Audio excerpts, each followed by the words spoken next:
Here we go. What's good? What's good? What's good, fellas? Yo, what's good, everybody? All What's right, happening? so let's just go straight into it. I'm gonna hit y'all with the intro real quick, and then we're gonna go straight into our show because we got a very stacked show tonight. Anyways, let me stop the music real quick. All right, welcome to the Gamer Actual Podcast, the weekly. Damn, start over. My bad. Welcome to Gamer Actual. Hold up. Welcome to Gamer Actual, the weekly podcast dedicated on talking about some of the biggest in gaming news. You can find us on all major podcast platforms, including Apple Podcasts and Spotify, with a visual version of the podcast being available on youtube.com/gameractual. This podcast is also brought to you in part by the guys over at X Element. To find out more about X Elements, check out the description below. Now, without further ado, by the way, I'm Cash. But without further ado, I bring to you my co-hosts, Heartless, Germ, Maury, and I know you guys see two extra, little boxes right there. These are our special guests. One friend of the show, Lord Hades. You can find him on twitch.tv/X Lord X Hades. Did I say that correctly? I'm pretty sure I did it. Anyways, yes. And he's our resident Halo and Destiny aficionado. This man will go at bats for Halo. Trust me, I've seen it. He'll go to war for Halo. He came at Harless's neck a few episodes back. But anyways, we also have a very special guest tonight, Patrick of the Spotlight Games Show. Find him every Tuesday on Twitch at 8 p.m. Eastern Standard Time, and with their audio podcast being available the next day on all major podcast platforms as well. Patrick, welcome in. Thanks for having me. What a beautiful day. What a beautiful evening in front of all these beautiful people. Right? It's awesome. It's awesome. By the way, happy Father's Day to anybody who's a daddy in here. Before we cook too deep, happy Father's Day, Cash. Happy Father's Day to any other fathers that are in here. Thank you. So, Patrick, it's very customary. Hades, I'm about to ask you the same question. I think we already asked you the last time you were here. But it's customary that we ask our guests what you're playing right now. So what game are you playing right now? Right now, I am playing through Destiny 2, The Final Shape. Finished the campaign. I have a lot to say about it. I see that's on the docket. And now I'm just trying to get through the post-game stuff. It's been real enjoyable. And I am also playing a little bit of Guilty Gear. We're going to bring that back to stream because it is the time for dandyism. Do you think this is the last bit of Destiny content? And do you think Destiny 3 is on the horizon? Probably. I would think so. Probably another year or two of like episodic content, as they're calling it, which is basically just big seasons for Destiny 2. Right. And then I imagine that they'll work on a new game. Okay. It feels long overdue. The game's about 10 years old, right? Yeah, it's still on. Jesus, it's been that long? Last gen consoles. Yeah, it was 2017. 2017 it came out. 7 years Didn't ago. it come out like the PlayStation 4, like mid PlayStation 4 days? That was Destiny 1. Something like that. Destiny 1 came out in 2014. Yeah. Okay. All right, Patrick, what about you? What are you playing? I've been bopping around between the 1,000-Year Door on Switch, Paper Mario. Oh, great. Another lover of Nintendo. Yeah. Baby's first Paper Mario, having a great time. The hype, I believe, is real. And then also from SGF, which we'll talk about later, played the DLC for Alan Wake 2, which was my personal game of the year last year, Night Springs. You're tickling two hosts right now. I'm pretty sure I could have heard Germ smile just now, bro. That's why they call me his smile. I have taken heat from every member of this panel for my love. Except for Hades here. I've taken heat from every member of my panel for my love of Nintendo/platformer games. It's great to have an ally. Hey, I'm here. I am an ally in the month of Pride. Right. So this week we had a few games that got released this week. We had, I can't say that first one. Jeremy, you might have to help me out with that one. Fix It, the Handyman Simulator, Killer Clowns from Outer Space, Life by You, Star Wars Hunters. Didn't even know that game came out, to be honest with you. Oh, I've been grinding it. It's awesome. Oh, really? Yeah. Oh yeah. Z Spell Cats, Legend of Dionysus, Sneak Out, Rider's Spirit, and Shin Megami Tensei V Vengeance. What are your thoughts on those games? Anybody? In terms of the games that I've done, I've seen online the most has been Killer Clowns. That game seems to have a big cult following. Okay, so story. I was doing some research when I put all these games together, and this stream popped up on Twitch, and it was this woman that had painted her face like the scariest clown. And it was creepy. Oh, no. She had the hair. She had hair like Bori right now. It was just like, it was crazy. It actually scared me. And she was playing the game and loving the game. And apparently it's like a Dead by Daylight kind of. That's what I was about to say. It's very similar to Dead by Daylight. Yeah, this game is weird. I don't know. I'm sure it's somebody's cup of tea, but it fits right into the Dead by Daylight card, because I've seen a lot of like Dead by Daylight streamers play the game, and their viewers are actually enjoying the game. So I'm pretty sure that's the crowd for this game. Killer Clowns has a big cult following. Like it's a big cult movie. I think it came out in the 80s. Yeah, it's an old movie. Crazy old movies. Movie. Yeah. I never watched it. Never watched it. I couldn't do it as a kid, and now it just doesn't interest me. I can't do it now. Yeah, no, we definitely wouldn't. I think if anybody should revisit that movie right now, they'd be like, "Why the hell was I afraid of this?" But yeah, I think there's one game here that's kind of like is you could say a hidden gem. I would say Life by You is kind of a hidden gem on this. That sounds anyone familiar. who likes what's the series with the life simulator, it's got those little green things above their head. I forget the name of it. Sims. Yeah. It's essentially like Sims, but this one has much more. It goes much more harder with the romantic elements. So really? if you're into that, it's that. And I make the game sound trashy, but the game's actually kind of chill and interesting. If you're just looking to have your ideal life. This is Sims. This is definitely Sims. This is Sims. I couldn't do this. This is Sims. I mean, it stood out to me as kind of like a hidden gem here. Any Sims friends in the chat? Cash, I'm in. My girlfriend loves it. She'll be playing this for sure. Oh, really? Yeah, she loves The Sims. She plays it like religiously. So I'm going to tell her about this tonight when we get off. One game that I know some of our members of our community is going to appreciate, especially Rose Gradient, is going to be Shin Megami Tensei. Oh yeah, 5. for sure, definitely. That JRPG series has a huge following, and Atlas. That's one of Atlas's like top performing things. So if you're into that, it's great to see that franchise come back. So. I was challenged to fight one of the hardest bosses in the original, and I still haven't played it yet, but I still have it to play though. I don't remember who it was. Was it the Luchador or something like that? And I was told I should fight him and I should win in one try. I'm like, no, they gave me 10 tries. It was a challenge. So I'm still gonna complete the challenge. No, I didn't, because I was playing the wrong version apparently, and that I was so far ahead. Then it just kind of put a sour taste in my mouth, and was like, you know what, I'm gonna give this a break, and then we can replay it from the beginning over again. I see. We believe in you.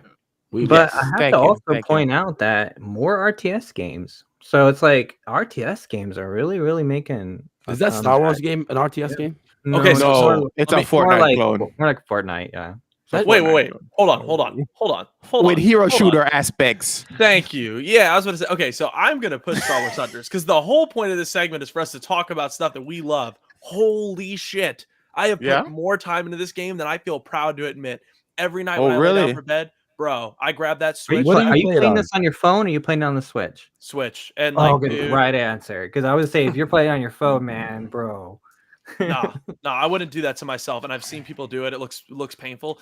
It's fun, dude. Like, the characters are cool. It's like it's in the Star Wars universe. It feels like it fits. It's not like the best thing you're ever gonna play in the world, but like Zynga sponsorship, man. Come on, like put me on. Like, is this a canon game? Is it canon, or is it just like a game? It's like a hero shooter, so I don't like. There's no story or anything, but like the characters, I can't assume are canon. But like, dude, it's super interesting, and the microtransactions don't feel like shitty. I've heard really good things about it. There's some folks in the Spotlight Games Discord that have been playing it that keep trying to get me to play it, which I'm not. You have a Discord? We do. Send me the link for the Discord I will. as well.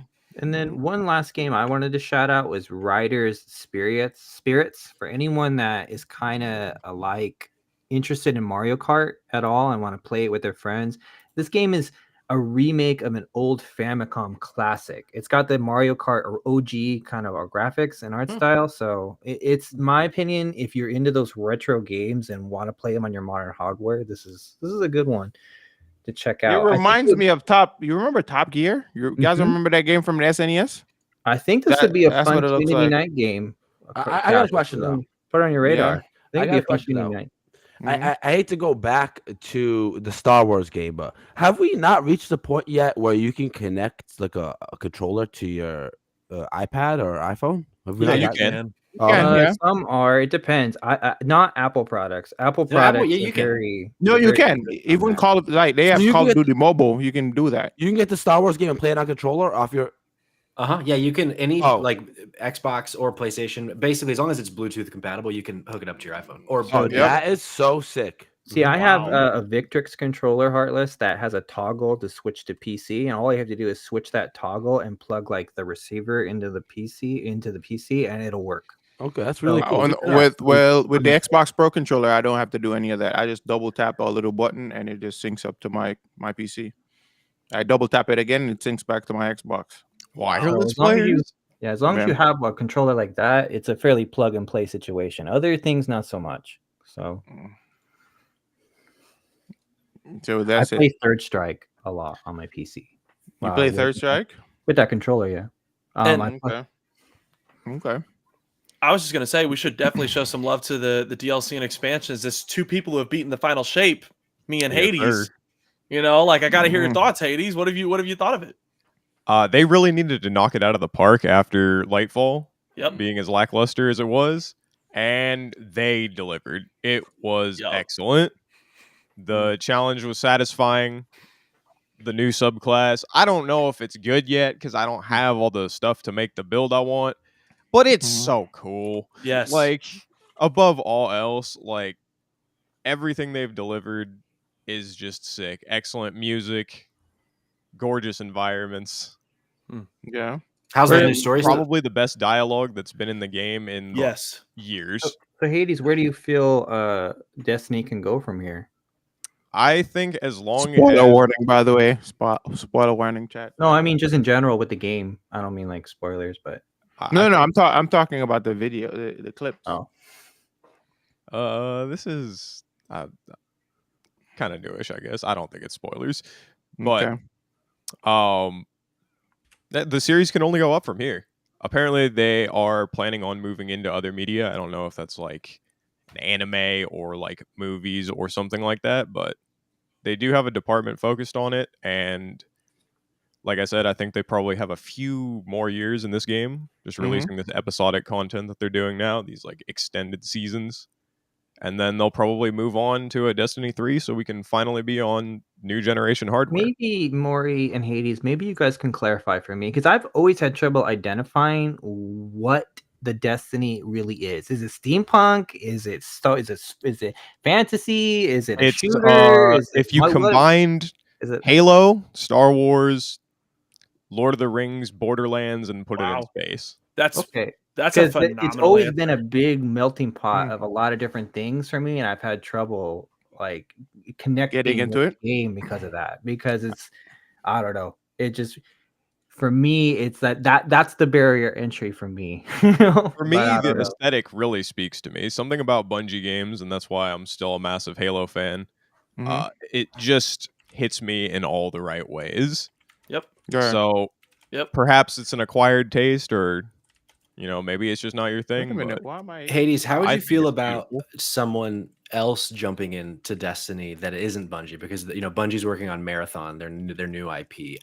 Do you? Well, I guess two-part question. Do you think Bungie would also make Destiny 3 if they're doing Marathon, or do you think a different studio might take it under the PlayStation studios? I think Bungie is Yeah. a big enough developer that they're not going to outsource their IPs to somebody else. And I do think they're probably already working on Destiny 3 Cool. because Destiny is a sure thing at this point. Marathon is actually a reboot. It hasn't had a sequel to the last game since games looked like the original Dooms. Yep. So it's financial been quite a problem while. at Bungie, Not don't a sure concern thing. you? They don't concern you, the financial problems that Bungie's been having in the recent years. I think that because this expansion is genuinely so good, they're going to be fine. The last one missed projections because the content was lackluster. So people didn't stay around, and therefore people didn't spend money on cosmetics and things like that. People only spend massive amounts of money wailing in the store when the game is good.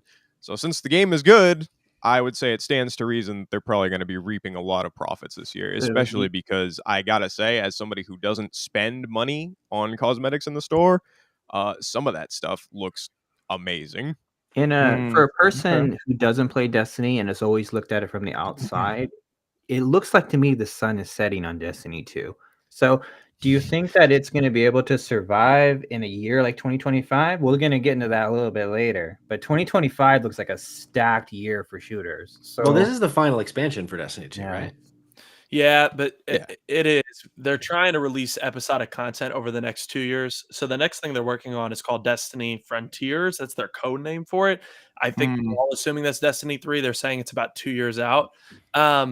And yeah, I think their goal is to hold people off with episodic content. I think only really the diehards are going to stick around for that. And then I think you're going to get everybody back in if you have a really appealing pitch for Destiny 3. Rumor has it they might take you to another solar system now that like a lot of stuff has been resolved here. I love that idea. But yeah, I don't know. I mean, I beat the campaign last night, Hades, because I've been really getting through it slowly because me and my buddy wanted to play it together. And dude, that ending was phenomenal. You said it. The dialogue in this campaign is better than dialogue they've had in years. The story felt great. The cutscenes and the cinematics were like amazing. Excision, that final mission is crazy, dude. Like this expansion really spoke to me, and I am like I took a lot of years away from Destiny. I really am a Destiny hater, but I loved this. It was awesome. It was awesome. Yeah. So it's an interesting franchise. I don't know. Maybe I challenge you two, Maury and Hades, to get me into the game. I challenge you because I do own it. It's never spoken to me. I've never played a second of Destiny. I've never once played the game. I downloaded it once, and then I was like, I'm never going to play this, and I deleted it. Right, it's an incredibly hard game to get into if you don't have somebody actively trying to get you into it. See, and that's the thing. I have I don't have that papers on Destiny 2. That's why I downloaded the game in the first place. I downloaded it to test the game out and study the game for its like the way it does business and the way it does its transactions and the way it does its business model and all that stuff. I studied that, and the game, so it was interesting to look at it from that perspective, but I've never really given the gameplay a chance. So I should try it. I will say that the one thing about Bungie games in particular is that they have a very specific feel to them among shooters. And if that's your thing, it's very difficult to find that anyplace else. Yep. So that's what keeps me on it instead of trying other stuff, because other stuff doesn't feel like Halo to me. It sounds like the way Street Fighter feels to different fighting games. Like Street Fighter has a very unique feel to it, right? Compared to other fighting games. And you're not going to get that same experience from Guilty Gear or whatever, Absolutely not. Yeah. Right. Okay. All right. So another game that came out this week, well, another DLC that came out this week is Mortal Kombat, the Homelander DLC. Is anybody a Mortal Kombat player in here? No? I was the boys fan, though. Yeah, I watched episode 1 of season 4 tonight. I did last night. Same. I watched it last night. So good. It was so good. Yeah. I don't have comments on that, but there are alleged leaks that have come out for season 2, and it looks like a pretty. There's no saving that game. That game. The fighting game community has pretty much. To me, it seems like they've removed themselves. They've basically excommunicated Mortal Kombat. Game. So, Carlos, to add on to what you were saying, Mortal Kombat, out of the 8 games that are on the main stage at EVO, Mortal Kombat is dead last in registration. Dead last. Wow. That's really concerning. See, I'm talking to a bunch of people in the fighting game community. This is like a quick thing that I don't think I've gotten to tell you guys yet, but because you guys put me in your sick community full of these fighting game nerds, look at what I bought this week. Wow. I'm doing it. I'm so scared. You're going to get clapped up. I know. Carlos, I was in his stream when he announced. I was in his stream when he announced that he's going to be a Blanca player. He's going to wreck all that. Blanca's nasty, bro. I'm saying. Listen. You're going up against people who literally study the game. Yeah, you're getting clapped. I'm getting clapped. I'm terrified. I need a teacher, bro. I need someone to help I'll me. teach you. I will literally teach you all the way from where you. If you're dedicated, I will teach you the game. That's easy. Yeah. This is easy. I So got teach him. He'll learn the fundamentals, and then we can get him a Blanca coach. And we got a few Blanca players in the community. I feel like I get. Oh, that's awesome. That's sick. So yeah. That's But, sick. Blanca doesn't abide by the rules of Street Fighter at all, Nah, and I hate the character. He's Awesome. disgusting. Man's I despise crazy. the character. That's Him and awesome. Rashid, those two characters, I despise them. They don't abide by the rules of Street Fighter at all. I love it, man. I can't wait. I'm so excited. I just had to show it to you guys. I knew you guys would tweak. So And you got the orange hair too. Stop it. That's crazy. It says on our But in terms No, of it's a in terms of ginger, season 2 a light leaks ginger. in terms of season 2 leaks for Mortal Kombat, there's been alleged data mines for Doom guy in season 2 of Mortal Kombat. I heard that as well. Who's Doom? I heard that as well. Doom guy. Doom. Oh, You know the game Doom? okay, Doom yeah. Slayer? He's Yeah. he's been alleged because they found some voice lines of a character of Liu Kang talking about someone who has faced demons in outer space, and that might be the Doom guy. That's what do it's you mean? alleging. So they found voice lines about it. So Okay. that's Yeah. sick. it's the leakest of rumors, right? It's the weakest of rumors right now. But hey, let's make it. Let's manifest. All right. All right, so let's get into the meat and potatoes of this podcast. We're going to talk about Concord real quick. So it's been confirmed, and again, you guys owe me a pizza, that the game will be priced at $40. Wow. He Um, owes you a pizza? He owes you a pizza? yeah, both him and Germ, He said two Yeah. pizzas. two pizzas. I like Have him pepperoni, send by one the to way. my place. He, So, Sure. he And has we'll- two pizzas. Yo, let's do that. So You said it one was said- $3.99. Get out of here, Heartless. Yeah. No. But yo, Cash, I got a pineapple pizza. I got a pineapple pizza. later tonight. no, I don't like pineapple pizza. Oh. Pineapple pizza is an abomination. you got I to try don't like it. pineapple and bacon together. It is a godly combination. All right, on pizza. I'll try pineapple and bacon. If you try cheesecake and bacon. That's Okay, foul. that is not the same correlation. No way. Oh, no, wait. No. You guys think that sounds No, disgusting. you're adding salty and sweet together. I know it that sounds goes. No. Pineapple, Wait. no way. Hear me out. I actually went to a restaurant before, and I thought You the went to same a thing. restaurant before? Yes, right. And they were offering that. And at first, my brother and I thought it was disgusting. It was like, get wait, it? what? And then they let us try it. We left with five cheesecake with bacon. I know that must cost us come on, Cash. $40. They put bacon on donuts. I mean, that's not that far. That is, it tastes phenomenal, but it's maple bacon, so it's like it's kind of sweet. So that's why. But it was amazing, bro. Trust me. Amazing. I would smash that. I would give it a. I would Smash that. That's crazy. I did not know we were doing smash or pass in the show. Yeah. Right. All right, well, back to Concord, guys. So yeah, pre-orders are. I think is it currently live? I think. I went and All right. pre-ordered yesterday. We're here. Yeah. You got the beta code for me? I got the beta code for you, baby. Yes, sir. Yes, sir. Let's go. Right. Let's go. Don't forget. This is my. If you guys are gonna get me into fighting games, this is the time. I mean, not fighting shooters. This is the time. No, Okay, right, otherwise I'll never jump. Listen, get me the Mhm. beta code. I will try the game out. We get some hours in, and if I like it, I will pay the $40. Because if we got a team of people who want to play, I will do it. Let's do Yeah, it. so we Let's do can it. dedicate like a time throughout the week. Like Maury and I recently did something with the Steam Next Fest. I think it was Wednesday, right, Maury? Yeah, I That think we so. were playing Flintlock, and I thought that was pretty good. Like we were kind of sharing our opinions on the game. That's pretty dope. So we could do something like that, like have a day out of the week that we come together as a team, as the gamer actual team, and just like review whatever game that is on the docket for the following It could be podcast. kind of like a live, play the game. Yeah, and yeah, ask that's exactly. questions about And- it. Yeah, like a live demo. And I have to say this while we're here, just real quick. Hades, this directly speaks to you. I just wanted to let you know every one of the head developers at Firewalk, the guys working on Concord, are ex-Bungie devs. That's why it looks like Destiny, bro. Like it feels like Destiny. The gun plays like Destiny. The abilities are like Destiny. So I'm just letting you know this might be one of your kinds of games. I just had to tell you. I am allergic to hero shooters, but that sounds appealing.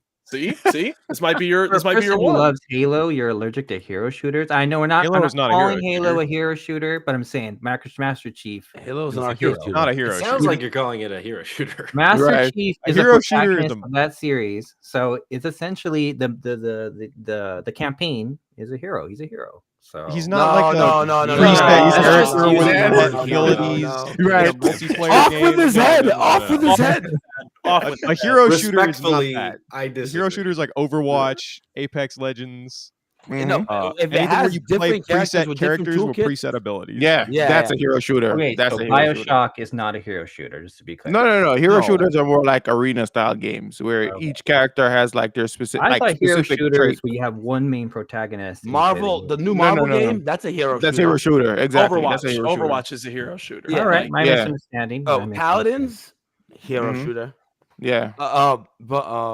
Yeah, this game looks sick. How do you guys feel about it, Patrick? Hayes? Yeah. I think Yeah. Good question. I'm gonna give the game a chance, Maury, and you have sold me just through your passion. I'm gonna give the game a try. Patrick, how I- about you? What I- do you think? I think I will also give it a try. I was saying, but before we went live, I'm not normally the multiplayer guy. I've never been drawn to any sort of a hero shooter specifically as well. Mhm. But I'm interested in trying out a new IP. We see a PlayStation back here. I like to give them a shot if it's coming straight from PlayStation. Like they have a high bar of quality, in my opinion. So I would think that it's at least worth a shot. It's, like you said, Cash, $39.99 price point. Right. That's a lot easier gotta for say me this, to justify. Patrick. Yeah. It'll be a lot easier for you to enjoy something like this when you know you have a group of 4 or 5 people who are playing it. Yeah, And you have a then community you behind get to really see the vision. That's true. That's how I got into Overwatch. Okay. Yeah. No, I kind of yeah, have that's notes when it came to this in particular, but Hades, what about you? What do you think about thinking? Are you willing to give it a shot? I'm looking at the footage right now, and it definitely pull has it up. gunplay and abilities that are straight out of Destiny, basically. yes. However, I just really don't like hero shooters. I do not like having to play a preset character. I don't like having to speed run the menu to make sure I get to play as the character that I want to play as. I'd rather just play the video game the way that I want to play it. That's So, fair. dude, and I'm That's, about what, to that's ruin. what's got me the most excited about Marvel Rivals is it looks like you're going to make custom builds on that game. So you may be able to modify your character. You don't have to switch characters. You can play who you want and modify them, That's And- why I'm intrigued with that. And yeah, and Hades, I'm sorry to tell you this, man, but I don't know if you heard the report. This is Give him the very beta code. random. Give him But- beta code. I'm going to give him a beta code. He needs it. I know. You're right. I think Heartless, I we know what gotta you're get him about to in. say. Yeah, that marathon is a hero shooter, big dog. Dead on We're- arrival. Man, agreed. Fully agree. Wow. Marathon. No. What's Marathon. Marathon? It's the new It was Bungie the game. game they made before Halo. Okay. Yeah, it's a hero shooter. It came out the other day, and wow, for a company that has built their repertoire off of like customization and putting you into the game and letting you do what you want, hero shooter is not going to speak to that fan base. But Damn. this speaks to me. God, Like give me I said- I Cloud like the now. aesthetic too. I like this. Like a lot of people are Yes. comparing it to Guardians of the It Galaxy. has a but- very Yes! Star Wars meets Guardians of the Galaxy kind of feel to it. Like I said, I love the game, but I'm still also a little bit concerned about it because I feel like right now this landscape of like not only hero shooters was like it's kind of saturated with a bunch of Yes. shooters currently. So right now. many shooters. I am the most Right. concerned with the future of There's this so game many. because it's exclusive to PlayStation and PC. That limits the player base, and I think mean, that's kind of Not sort of really, because though. if you look at what that game that came out recently, Helldivers is still successful even though it's on just 2 platforms. But what my issue is with this is there's so many other options that is actually free that I'm concerned that the $40 price point, even though it's still cheap, can still poses a problem. Sure. In the long run. I share the same thing I've said many times. I Mhm. feel this will be like cool in the moment, and then some other game will come out and take its thunder. This seems to be the inevitable flow of the gaming industry right now. For most Something will games. come out 3-4 months later, and people will drop this game. Well, You that's know? just a video game. I got Yes, yeah, you're a spoiler choice. So Mhm. Cash, I think they know that is a possibility, that the price point in comparison to all the free games, I think they understand that. And that's why they're giving out the 5 beta. What is it, 5 beta codes if you pre-order the game? Yeah, on also the every DLC following, I think it's going to be free. It is every map, every character. It's all Yeah, That it's is a gonna be huge free. selling point. It You know, is. Yeah. That is a watching this huge point of the selling point. footage, it reminds me a lot of Cowboy Bebop. The way these people are interacting with each Yeah, other. I can see It reminds that. me very I much can of see that. Bebop. I Yeah. can see Yeah, I that. also like something that they're doing that, from my understanding, is not that common with hero shooters. I think it's either weekly or monthly. I forget what they said. There's going to be like these kind of big like cinematics that they're going to be releasing to add new story content periodically. Which like that's something for me that, going back to your question, Heartless, like that is also interesting to me. Like that, another reason why I might give this one a shot, because Mhm. it seems like they're putting narrative very forward, whereas something like Marvel Rivals is, one of the most recent examples, doesn't seem to be putting as much into the narrative as It's more focused on the arena aspect. Does Apex have like lore behind its characters? Is that a thing that Apex has?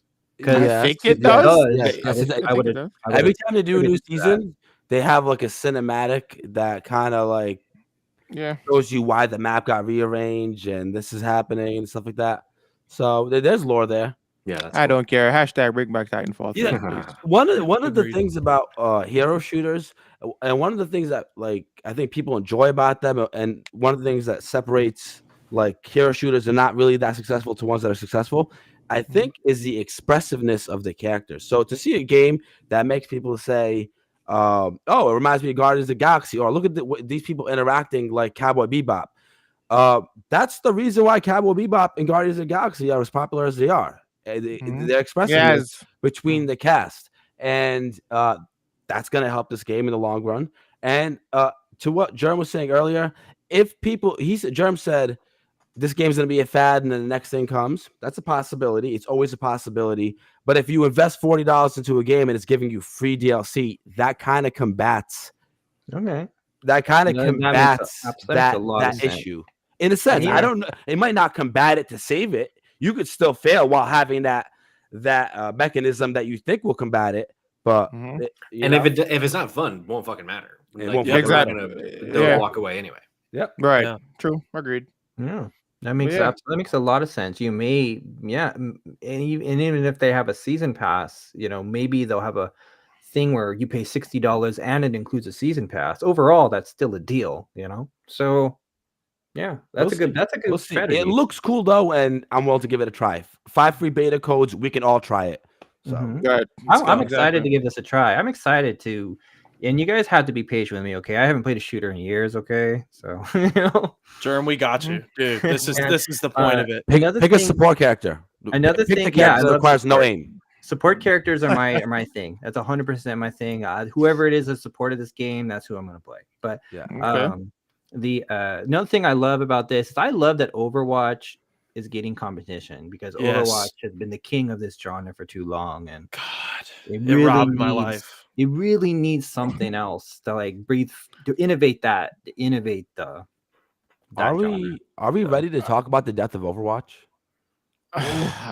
Is it Overwatch time? is not The dying. perfect storm Overwatch is has brewing. a PR problem, but it perfect- still has so? players. Yes. Microsoft acquires Activision Blizzard.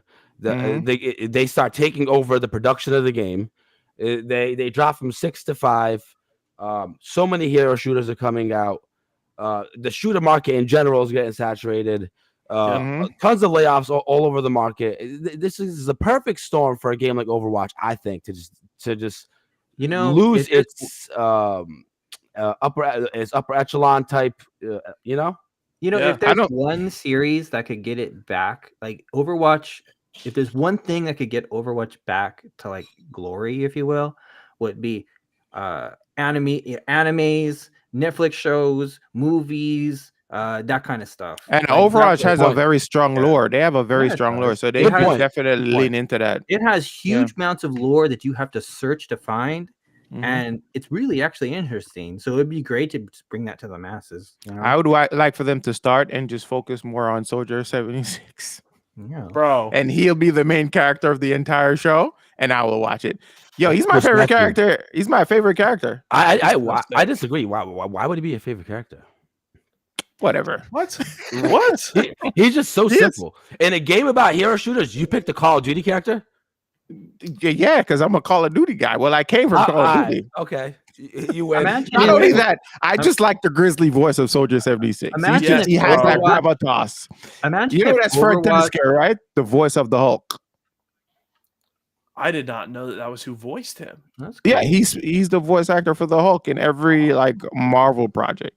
That's crazy. That's I didn't him. know that. Wow. Yeah, Imagine look it if up. Overwatch had like an RPG, like Final Fantasy Tactics experience, final kind of thing created around its IP. I think it'd be really cool. It would make that would explore the lore and get a new genre into your game. It would be cool, you know. Yeah. Yeah, bro. So let's just get into the Summer Games Fest. There's something else here, but I feel like we are gonna leave that conversation to the whole Xbox discussion. I think Concord was the biggest conversation to come out of the PlayStation Showcase. Am I wrong to say that? Astrobot. and Astrobot Concord. was Astrobot 100% and yeah. the biggest takeaway. Awesome. Yeah. Okay, Astrobot and Concord were the two biggest things to come out of the PlayStation Showcase. Can we agree on that? Yeah. Yes. Yeah. All right. So let's move on to the Summer Games Fest. All right. So for the Summer Games Fest, there was a lot that showed in that showcase, bro. So we had the Power Rangers, Battle Aces, Mecha Break, Sonic. There was so much. I want you guys to like pick. We can pick like 2 or 3 out of this entire discussion. I can list them, and then you guys can tell me what speaks to you the most out of this showcase. We're gonna start with Patrick though. Yeah. So Patrick, what game stood out to you at the Summer Games Fest? 2 things that stood out to me the most was the aforementioned Alan Wake 2 DLC Night Springs. Yes, My boy looking Sam forward to Lake that. coming on stage with that Mhm. sweet Finnish accent to tell us all about this weird fucking DLC. I played it, Yeah. loved it. Yeah. And then also this Blumhouse Games situation, this Mhm. announcing like 6 or 7 games at once that all have kind of their own vibe in horror. Right. One is like a Stardew Valley type, like with Right. murder. Like I like this kind of like different take that it seems like they're having. They're giving, you know, these different creators the money to just go do the thing, which I think is Mhm. cool.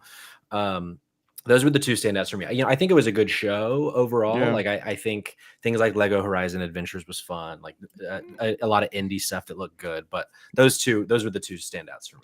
That I guess you could call that premiere or whatever for the Blumhouse. It was kind of confusing because at first we all thought it was like one game, but then it kept changing. I was like, wait a minute, is this one game? So they weren't clear on whether or not this was like a studio reveal or an actual game reveal. Yeah, it was very helpful that they brought the guy out afterward with the director to be like, this is what we're doing, because I was a little confused at first too. Yeah, me too. I was super like, what is happening? Yeah. Hades, how about you? As far as world premieres, honestly, none of that really spoke to me. Same. I'm very much a singular or like few games kind of person. Mhm. So for anything to excite me, it pretty much has to be a fighting game or one of the shooters that I care about. Okay. I got nothing. That's fair. Yeah. I'm that's with him All on right. Maury, what about you?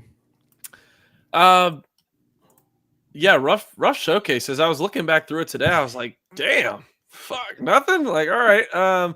No, but the Alan Wake 2 Night Springs DLC, I'm so jealous of Patrick right now because I've still not gotten to play it, and I'm so excited because I love that universe.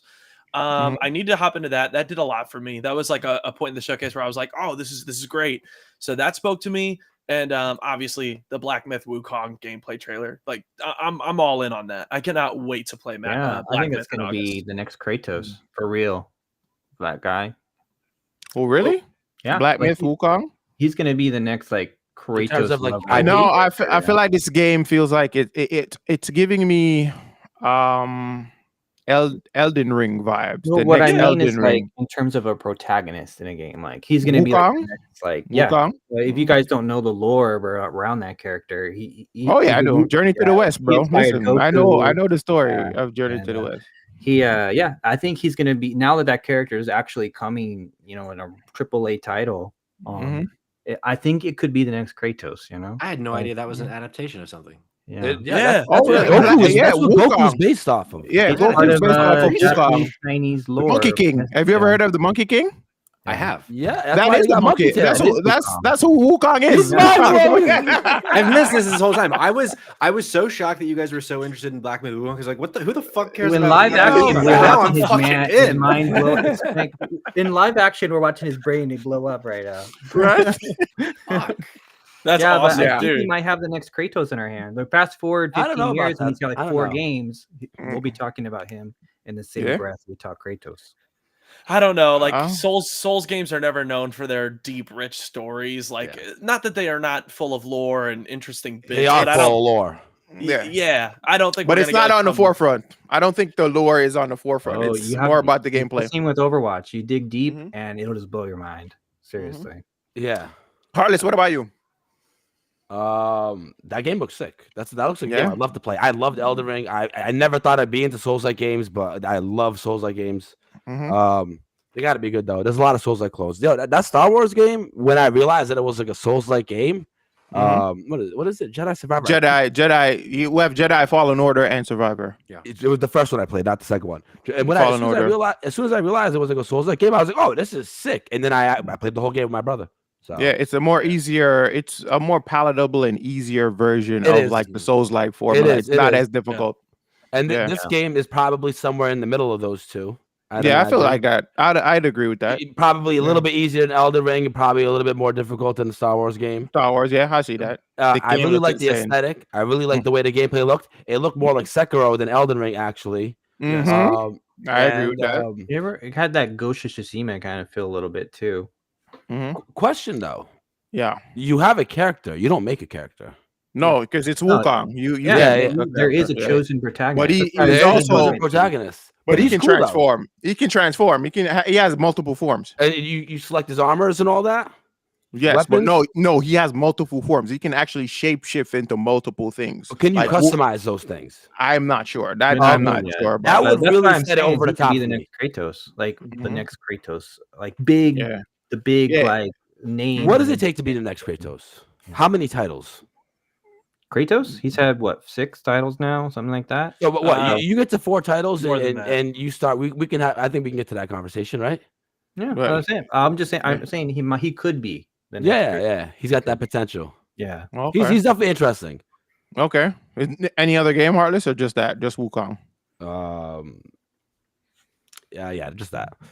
All right. So I'll go with my choices now because I got quite the list. Wait. Oh, before you go, Cash. Not a Yeah. single word about season 2 of Street Fighter, Heartless. Not a single word. I'm sorry.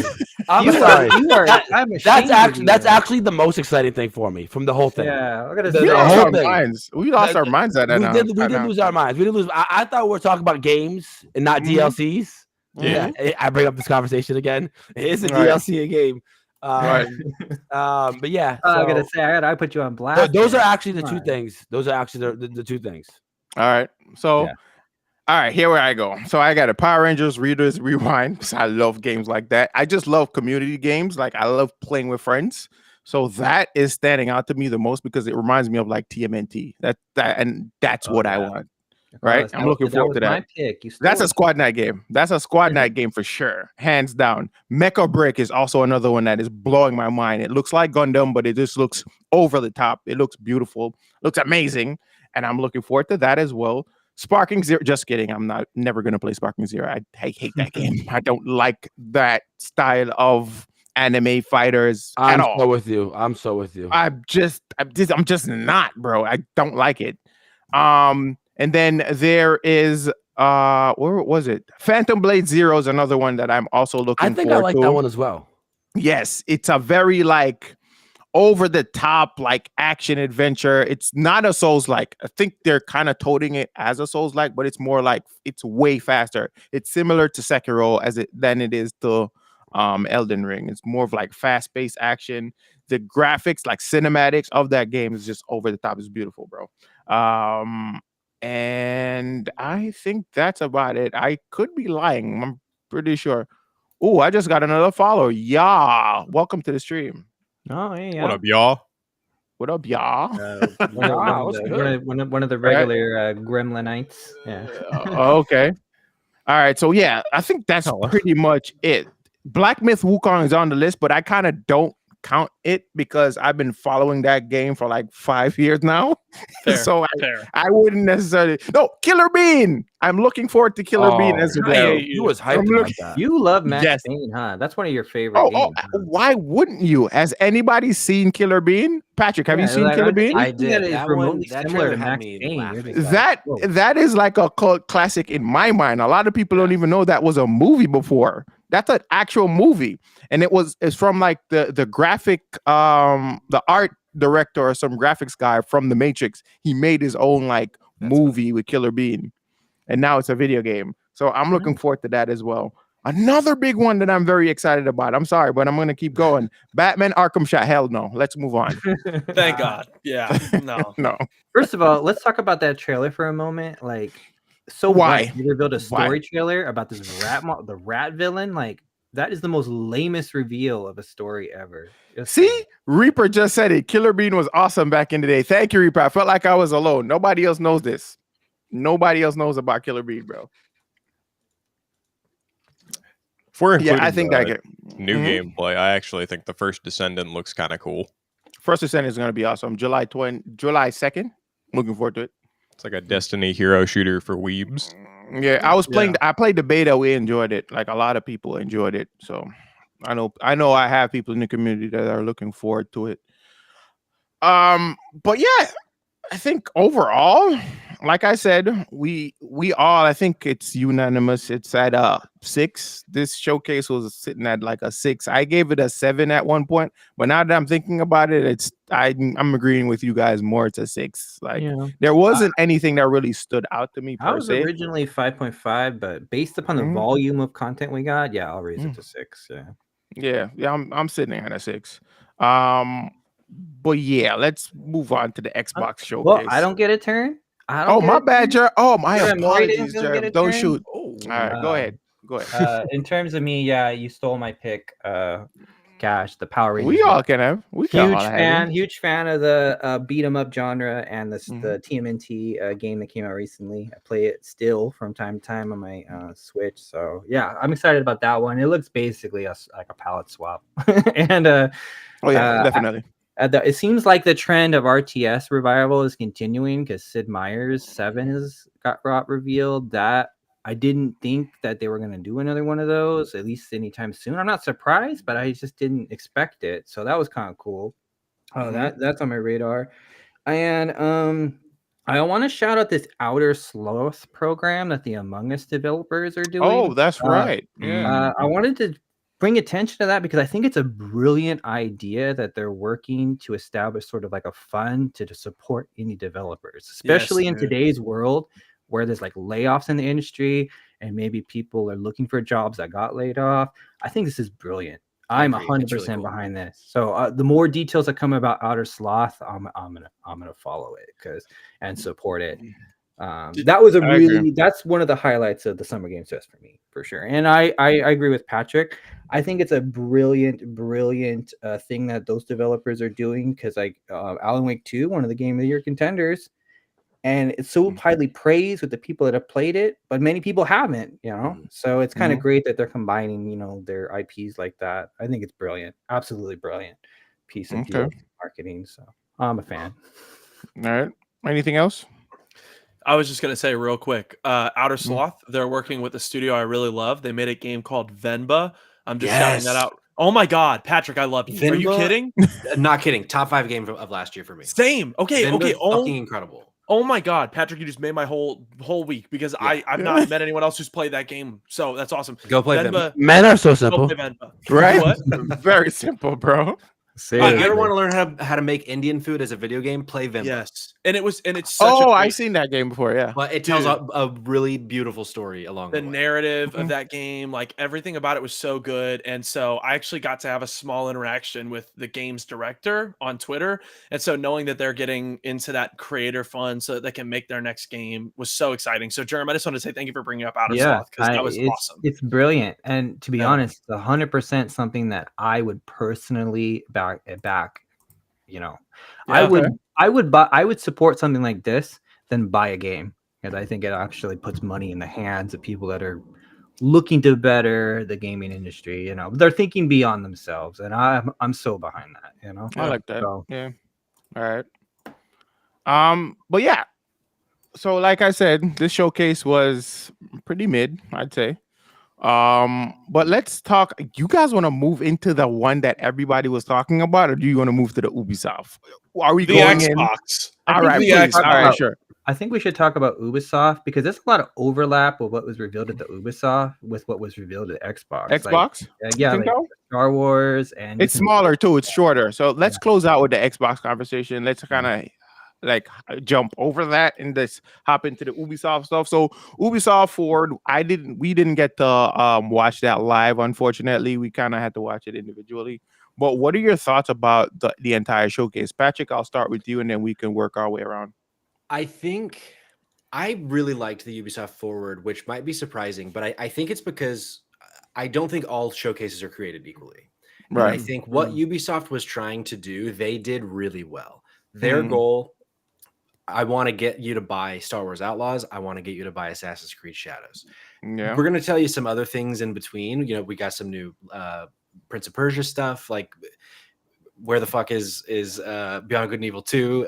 That's a different thing, but Outlaws and Shadows bookending the showcase, I thought was both of them showed so strongly. The demos that they showed were really good.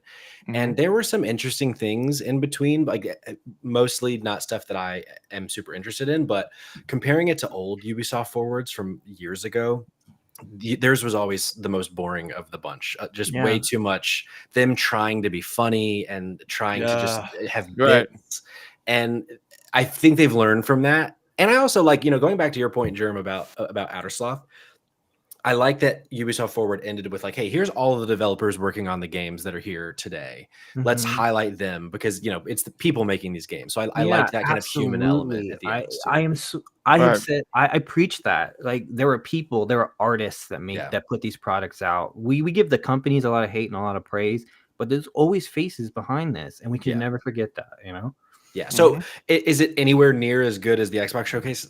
Absolutely not. But for what Ubisoft Forward was trying to do, I think it was a very good showcase. Okay. All right. Hades, what about you? Ubisoft kind of coming under fire recently for some of their practices regarding their PC launcher. So I can't say that I have a whole lot of excitement. If I gotta give them credit for anything, the new Assassin's Creed looks to be the most like in the spirit of the series in quite some time. Right. Despite all the controversy surrounding it, I don't think that really matters. I think it's a sick setting with cool characters, and the game looks pretty. I mean, I think maybe it'll be it took us this long to get one in Japan. You would have thought that would have been the second one. Fans have been asking for years, though. Yeah. I think it'll be a cool game at the very least. Yeah. What are your thoughts on Star Wars Outlaws? I haven't been able to really get into any of the Disney era Star Wars stuff. It has not really been for me. I don't think this is really Disney era though. I'm gonna be honest. It's a hero shooter. In the trailer, Star Wars Outlaws. Hero shooter. No, not this is the story one. Yeah, this is the one. It's basically Uncharted. Oh, this is Uncharted. The other game. In the story that they in like the story trailer and the gameplay footage it's they like showed, I'm getting a lot of powers, like kind of underground. 1313-esque vibes. Like I don't know if you guys were following that game back when it was announced pre-Disney. But 1313, I was super excited about it because it felt like so much like an Uncharted game in a Star Wars universe. And I was like, yo, sign me up. Because apparently that character was revealed to eventually be, I think, Boba Fett. That's where they were heading to. And it never materialized because, Disney bought Lucasfilms. Thanks, Disney. But I think this is I don't know if they were fans of that and they were trying to replicate that kind of like style, but that's the vibe that I get from Star Wars Outlaws. Gameplay. Very from Uncharted perspective. It reminds me a lot of Fallout New Vegas with like the factions in the game. Guys, don't hate me. Don't hate me, but I actually got invited to check this game out early. But I didn't get to go. I didn't get to go because it was a Summer Game Fest. I was supposed to be at Summer Games Fest, not Summer Games Fest, right? And then I would be able to preview it. But because I didn't go, I couldn't play it. But Yeah. yeah. But yeah, I mean, you brought up 1313 Cash. I mean, that Amy Hennig, who created Uncharted, was the director of 1313. So this, Yes. I think you're totally right that Outlaws, because it's giving Uncharted all day. Like I think this is very much trying. It's like a spiritual successor, I think. To 13. That's exactly what I have written in my notes. Boom. I mean, come on. That's exactly what I have written in my notes. So we're meant to be. So I really feel like that's what they were going for, and it's also like I've heard a lot of like people who actually got hands-on experience with the game, and they're saying the game is just like a visual spectacle. It's like It is. out there. Yeah, It like is beautiful. everything's like there's a lot happening in certain scenes where you can definitely get that Uncharted feel, that cinematography. Yeah, so I'm here for really it. looking forward to it. The less Jedis in Star Wars, the better. In my opinion. Why? Well, for Jedis? Yeah. Just in general, like, okay, so the main canon of Star Wars has always been so centered around like Jedis and the Force. And I feel like the main canon of Star Wars, I'm talking about the movies and the main stuff, Clone Wars show, all that, is oversaturated with the idea of Jedis and all this Sith and all that stuff. And you want but the Star Wars universe as a whole is so much huge. bigger than that. It's great to be able to explore so many those people and parts of it. different species. I don't know when this game takes place though. I need to find that out. Is it during it's what series? What episode? The character from the Han Solo movie, that Daenerys, I'm all the names are escaping my head. I know who you're talking about. She's in this game, so it must be pre episode 4, but probably post 3, maybe. I'm not totally sure. It must be during between that period and Empire era, like Darth Vader. I'm looking it up. Because I think thing is in here. Jabba the Hutt is also in this game. Oh, never mind. I'm wrong. She is in it, but I guess she must be old because it takes place between Empire and Jedi. Yeah, see what I mean? Like, in terms of this, I'm sure there will be Jedis in the game. Probably you'll run into some. But it's not their story. But no, it's not their story. This is not centered around Jedi. It's centered around the universe of Star Wars as a whole, which has always been more interesting to me. So Maury said something. Yeah, Maury said something like a couple of episodes ago, and he said this might be Ubisoft's year, and I'm kind of starting to incline to agree. I really feel like Ubisoft is coming out strong this year. Oh, if I may, Cash. Yeah. I just want to say on episode 13, I told you so. This is Ubisoft's year. Patrick, I loved what you said. I think that their showcase, like, it did what it intended to do. You know what I mean? I think with Prince of Persia, The Lost Crown, right, this year, I've said it, X-Defiant, which is going to compete in some way, shape, or form with Call of Duty, and then Star Wars Outlaws and Assassin's Creed Shadows. Like, yeah, I think you have like Ubisoft's year here. I think they can turn the narrative around about what they do, what their games are. And I won't say a ton about the showcase. I actually ended up watching most of it with Cash in a Discord chat. But yeah, we actually watch it off stream. Yeah, we watched it off stream together. But it was it was good. Outlaws really showed well. I liked what Germ said. I think the Star Wars universe is awesome. My favorite Star Wars movie is Rogue One, and there's no Jedi in it, so that should tell you a lot about me. See? I love Rogue One. Dude, the Mandalorian show is the perfect example of what, Star Wars universe can really excel, Yeah, I think some of my favorite Star Wars stuff is stuff about other people besides the Jedi. Not to say that the Jedi aren't sick. I mean, I have a statue of Cal Kestis. It's oversaturated, It's like I don't want to hear any more about Jedis, Yeah. Are they supposed to be dead? Sorry. Yeah. I want to hear more about Cal Kestis, but yes, I would like some other stories as well. And then Assassin's Creed Shadows, like that light mechanic that they're doing with like if you take out the light, you're less able to be seen. Not only that, the grass, because she can hide in the grass and the water, bro. Yeah, with the little thing up through the water so she can That's breathe. incredible. Yeah, that's sick. That's sick. Yeah, I'm excited. Yeah. I'm excited. It's Ubisoft's shout outs to Window Wiper for the follow. Thank you. Window Wiper 16, thank you. So this Star Wars game, I'm watching the trailer over here. Yeah, let me pull it up. I'm such a fighting the spaceships, and then you go pull off like you try to leave the area, and you go hit light speed, and you end up in another world. Yeah. It's basically like Starfield. That's the kind of a mechanic. Very similar. It looks like a movie the whole way through too, which is what I love. Yeah, and that's I think this game is really gonna. I think it's gonna be the star, like the gem of Ubisoft's collection. This has all the potential to be that. Will it make the money though?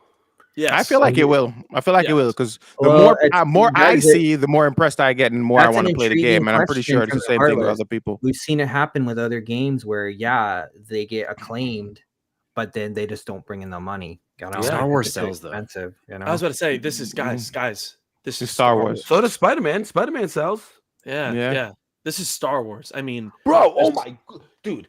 We're landing on a planet and it looks like it looks like I don't know. I can't even explain it. You guys just got to watch this. But also, could we congratulate Ubisoft? Wait.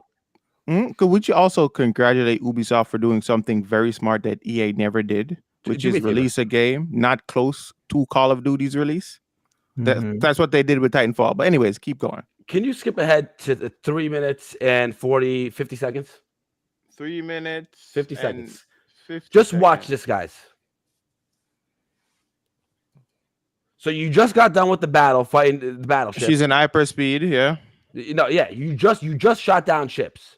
There's no interruption in gameplay, but it all looks cinematic the whole way, right? Right. Now look at this. Look where we at, and watch how you land on this planet. This is amazing, bro. This is how I want my space games to go. It's all seamless. Like it's just you never what it did? taken out of the immersion. You know, No, it loaded in hyperspeed. That's what the game did. Yes, that's what the game did. And I also love the font treatment. Yeah, I agree with that, Patrick. Yes. Oh, when they pull out of hyperspace, right, and they show it just now like the loading movies again. Yeah. I think it's loading again. It is. Yeah, it loads through the clouds. You're going to see all the clouds come in, and that's also a loading screen. And I'll be honest, smart. That's smart. It is. And as a guy who loves Starfield, case in point behind me, right? This is so much more immersive than a loading screen. This is brilliant. I think that Mass Effect was to adopt like this level of immersion. They're utilizing the solid state drive perfectly right now. Yeah.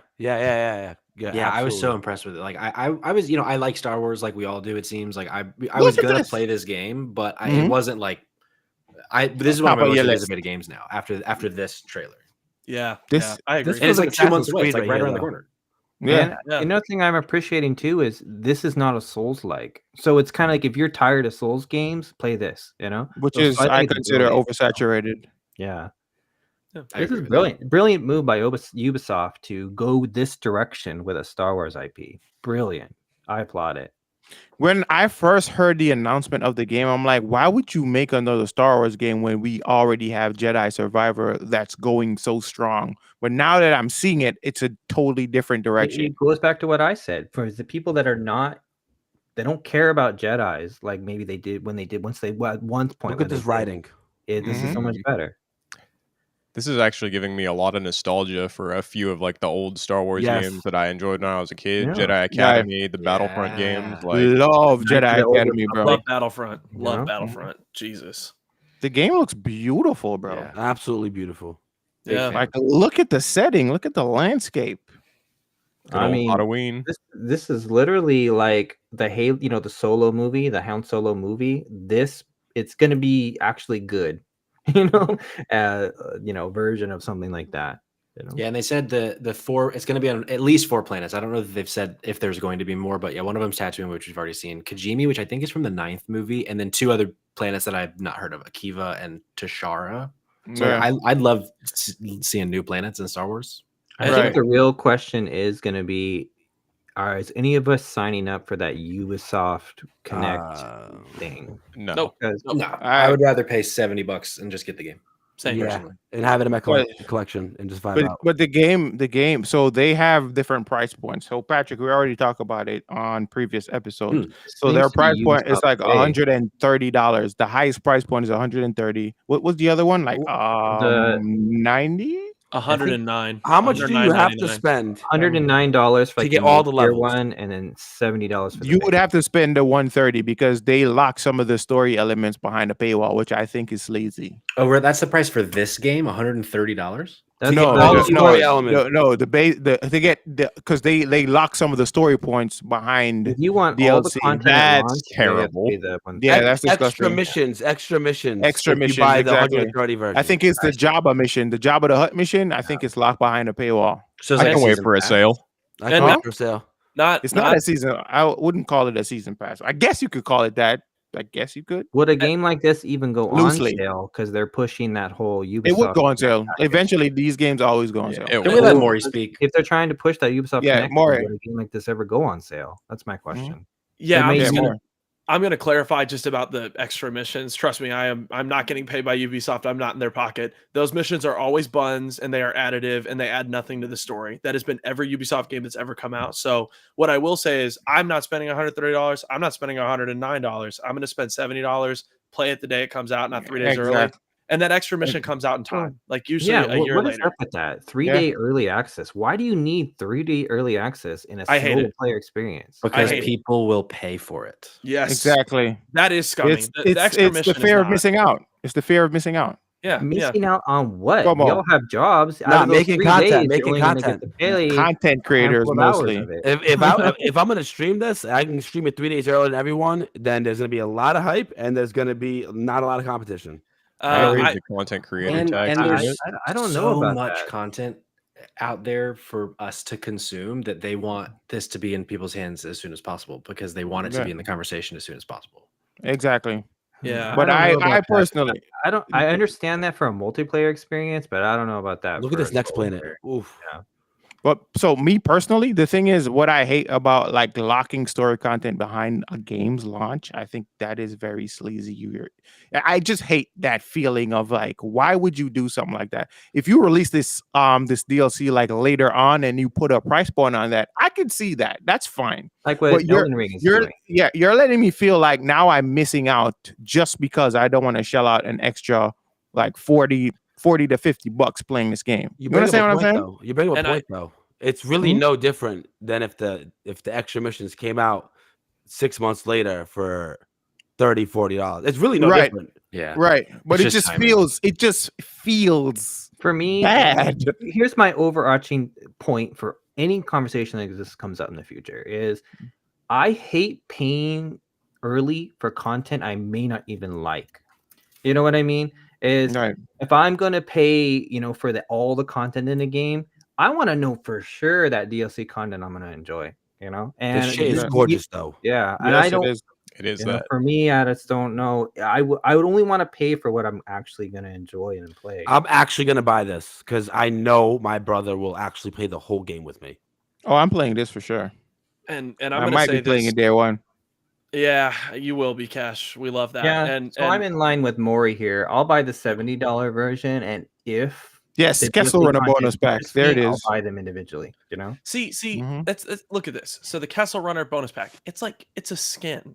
Yeah, it's not even a mission. Like, don't get it wrong. I think it's scummy. If you have content made, why are you hiding it behind a paywall? But like, it's really not relevant. I think the really relevant thing is the 3-day early access. I think that's crazy. Like that'll always blow my mind. Like, because that means the game is ready. You're just choosing to hold it from fans to get more money, and I think that's slimy.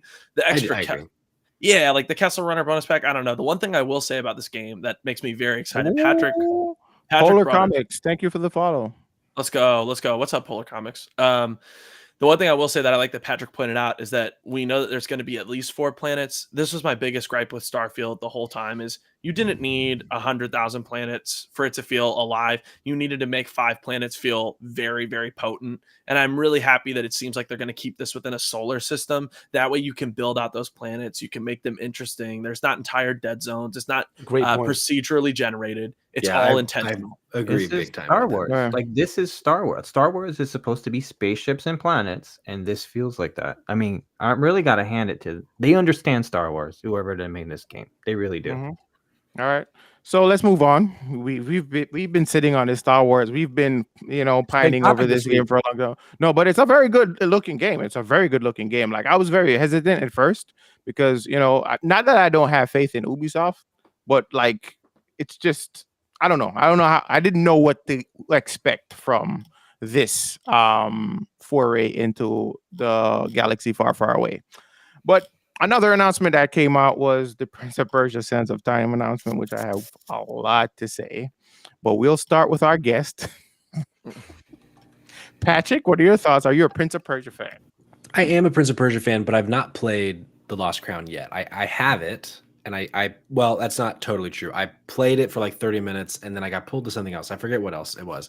And I've just not gone back. But I plan to because I've heard nothing but good things. It's great. It's amazing. Game. Friends of mine have played it. They've really loved it. Like I definitely want to play it. I just haven't had the time to get back to it. But I love that they're still supporting it. It seems like these devs really care, and I'm pretty sure this is free, new free content, right? We're quick Yeah, question. no, Real quick. but we're talking about the Were any remake. of us expecting DLC in that game? That No, took me I by wasn't. surprise. I wasn't. That did. expecting It that. did. Oh, It my did. bad. I misheard you. You said Yeah. Sands of Time, not the Yeah. Lost Crown. Yeah, My we're gonna bad. get to Lost Crown right after. But My bad. Yeah. Okay, But I'll Sands answer of your Time. actual question. Yeah. I am glad that they re-revealed it, I guess, but no fucking chance this game comes out in 2026. Wow, I love Wow. that. I love that take, Wow. Patrick. There's I no love that chance. take. Like this game, it's been rebooted, like restarted in its remake. Like I think this is the third time. Like Yeah. there's no way it's Yeah. coming out in 2 years. Like There's a Question, reason Cash. they. Does Prince of Persia sometimes need a reboot? I mean, I think it would be so. nice, It but does. a remaster would satisfy me. I don't know if it needs a whole reboot, but I Maury, think, what I were think you it saying? could, especially if they're going the route that like Capcom's been going with Resident Evil, where this is like a true fucking from the ground up remake. I think this Remake? could sell gangbusters. Yeah, Yeah. I was gonna Maury. say, yeah, I love what Patrick said. It's like there's a reason they showed you a 30-minute like cinematic trailer and engine, and it's because there's nothing ready for this game. They don't have shit to show you. So Yeah, they 30 didn't even seconds, have not Yeah. 30 second. 3 seconds. They It really didn't was even have 3. It was like, oh, here's a candle. Like bro, and like it's hilarious because like at least, and we'll get to this later, but at least with Gears, if we saw the character models for like Marcus and Dom, we didn't even see a character model in this 3-second like little clip of a candle. right. They're like, by the way, we're working on it. yeah, so exactly. that's exactly how I felt about all of this shit. Because when I That's saw, like I they're was like, trying to- I don't know who is excited about this. I don't Just know. like Ubisoft is in people, they're the hot developer right now, and Mhm. they wanted to just be like, hey, they just wanted to put it out there, like, yeah, we haven't forgot about Prince of Persia, we're still working on it. No, like I said, I wasn't excited at all because they made the first announcement back in 2022, and since then it's been radio silence. Yeah. And then, oh, by the way, we're still working on the game. Like, no, I don't want to hear that. I wanted to see gameplay. I wanted to see something tangible, not a friggin' PNG with just a release window. Like, no, Because they don't have it. They don't have They gameplay don't. to show. Yes, they don't. Yes. They really don't. They really Yes. don't. So No. I'm not excited for that, bro. Is this a tactic by game companies to develop the cinematics first, so they get to generate hype to develop the game? Oh, So I think it cinematics makes are sense. mainly made by It makes outside sense, right? companies. Yeah. Like they're made Cinematics normally first, by then outside gameplay. companies. Yeah, they license that kind of work. Yeah. Sometimes, not all the time. Sometimes, yeah. Yeah. But for Well, something yeah. like this, I think it's just vibes the trailer. They just want us to know that it's happening. It's there. and- right. So yeah, I think this one, I wouldn't be surprised if this was outsourced. But yeah, I think this is just because to your point, Cash, they announced this years and years ago, and then a couple years later, they were like, "Hey, we're restarting development," and now it's been at least a year since that happened, and there's like, okay, it's coming in a couple years. So I think this is just to keep people at bay that are every time they do something, are gonna be like, Asking. "Where the fuck is Sands of Time?" The Right. original, but it is great to see the original Prince of Persia kind of come back to prominence, because that character's been out of the spotlight for so long, and it's kind of nice to see one of the OG characters of gaming kind of come back. Because I love Prince of Persia. I'm with Cash. I love Prince of Persia. It is in my top 5 greatest series of all time. Sands of Time series specifically, and I'm excited to see it come back in any form. But yeah, I agree with all you dudes that it's this kind of was. Ubisoft, do better. Like, give us more details. We've been waiting too long. All right, back to Lost Crown. So there's a bunch of DLC announcement from Lost Crown, which I'm very excited about. Didn't expect it. Patrick, now you can go. Everything I said 5 minutes ago, rewind. Okay, cool. Maury, what about you? What were your thoughts about those reviews? Oh yeah, no, I'm ecstatic. I regret to inform everybody I'm a very young man, and so I'm a bit unseasoned when it comes to Prince of Persia. So the Lost Crown was my first Prince of. Yeah, what? Noob. That sucks, bro. Come on, I'm not a noob. No shade to you, Maury. You picked a good one to start with. It's a great one. That's the thing. That game left me floored. I platinumed it, got every trophy in it, like put so much time into it. Dude, it was really, really amazing. And so to see that they're still supporting that game, I'm excited for that. I also hope that in the background, that studio right now is also working on the sequel. And I hope that that's in development, because I cannot wait to see what else comes from this. I don't want a sequel. I want something new from this developer. like not Prince of Persia related. I want them to try their reins or something. So the DLC, the DLC that's coming out is called Divine Trials, which will bring back like revived bosses, puzzle challenges, platform challenges, new amulets, and new outfits, which is super dope. There is also another reveal at the end, which that's what I'm mostly excited for, which is the new story DLC coming in September. Yes. That should be incredible. I don't know how long that's gonna be, but I think. Because I already deleted the game. I'm gonna be honest. I don't keep games. Once I've beaten a game, I don't keep it on my system. I get rid of it. Same. Now it feels like I need to re-download it now because I know there's like fresh content. What I love is that there's the developers of the Lost Crown feels like they're like true fans of this character, and you're just like, because I didn't expect this to continue. I thought it was just like a one and done situation. So I'm glad that they're still like pushing out content for free. I have free. I have a question for you, Cash. I see Skull and Bones here, season 2. Have you changed maybe your position about Skull and Bones? It feels like the game is maybe got a cult following here. So were we too tough on the game? Nope. No, That's 9 on the nope count. 10. No. Just say when games are getting games are still getting seasons. Maybe the game doesn't. I'm good. That's because they invested so much goddamn money in that game that they're hoping to get any of it back. And you don't want to be bothered, Germ. You don't want to be bothered. Patrick, right? Patrick, remember, it's the first quadruple A game. It's the first quadruple A game. Yeah. I decline to answer. How about it's the first quadruple A game that looked like it was made 15 years ago. Yeah. Honestly, you can't even say quadruple A unless you're running me a perfectly beautiful VR game. Until you do that, you got to stick with AAA. AAA is the maximum threshold for games that you are running with a controller or whatever it is, keyboard on your monitor. Until you get here in the game, and I feel like Superman, we're not talking about quadruple A. Yeah, it's only quadruple A because it's only quadruple A because of the amount of money they put in the game so far. Bro, like, what does that mean? What does that mean? In 15 years, inflation is going to be much higher. The price to develop these games is going to be much higher. Are they going to be quintuple A games? Sextuple A games. Hey, yo, what are we getting at, man? One thing I also wanted to point out. Inflation is too high. One thing I wanted to point out too was the Assassin's Creed all over all these showcases. Like they're Ubisoft's really pushing Assassin's Creed. That gives me confidence that they believe in this game. That they're trying to put it in front of the eyes. The gameplay looks phenomenal too to me. Like I love the game. It's gonna succeed. That really up close, over the shoulder perspective that they're really going with this time has really got me intrigued. I am so here for that. Did anyone play? Go ahead. I'll wait my turn to talk about Ubisoft. I just don't want to get skipped on this. Oh, okay, sure. And you want to speak in general about Ubisoft because we're gonna go through the rest of the stuff. I have nothing to say, so you guys can skip me. But yeah, I want to hear what Harless has to say. Yeah, go ahead, Harless. The two things that stuck out for me, obviously, Star Wars and Assassin's Creed. I actually think Assassin's Creed is going to be highly successful. I think controversy, if we haven't seen from Stellar Blade, controversy is going to bring people in, right? And then at the end of the day, racism will not prevail.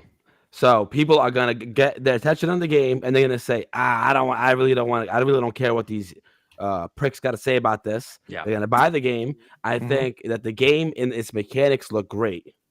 Yes. Oh, Yes, it does. And it looks like it's going to be a fun experience, and it's probably going to be their biggest hit. That's what I think. I think it's the best looking Assassin's Creed game. I mean, I agree. Shadows Game of the Year contender? Could it Probably it's possible if it makes that window because I think it comes out in October. If it comes out, I think a month prior, it can make the window. Considering since it's got the multiple like gameplay styles and just the engine running it, I'm saying I'll go on record saying it could be a Game of the Year contender this year.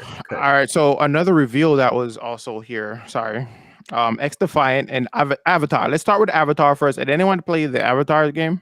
No. I got really not a lot of love for the Avatar. You played it, Patrick? No. I said next. Next. All right, cool. Let's move on. X Defiant. There's X Defiant DLC. There's been a reveal for the actual season 1 of the game. Heartless, you can't really play it right now. I'm sorry. My apologies. But what are your thoughts? Go ahead. What? Oh, and I just had this thought in my head, like, I'm over here. I'm excited to talk about Ubisoft, but I can't Mhm. even launch. I can't even launch the launcher to play any of these games.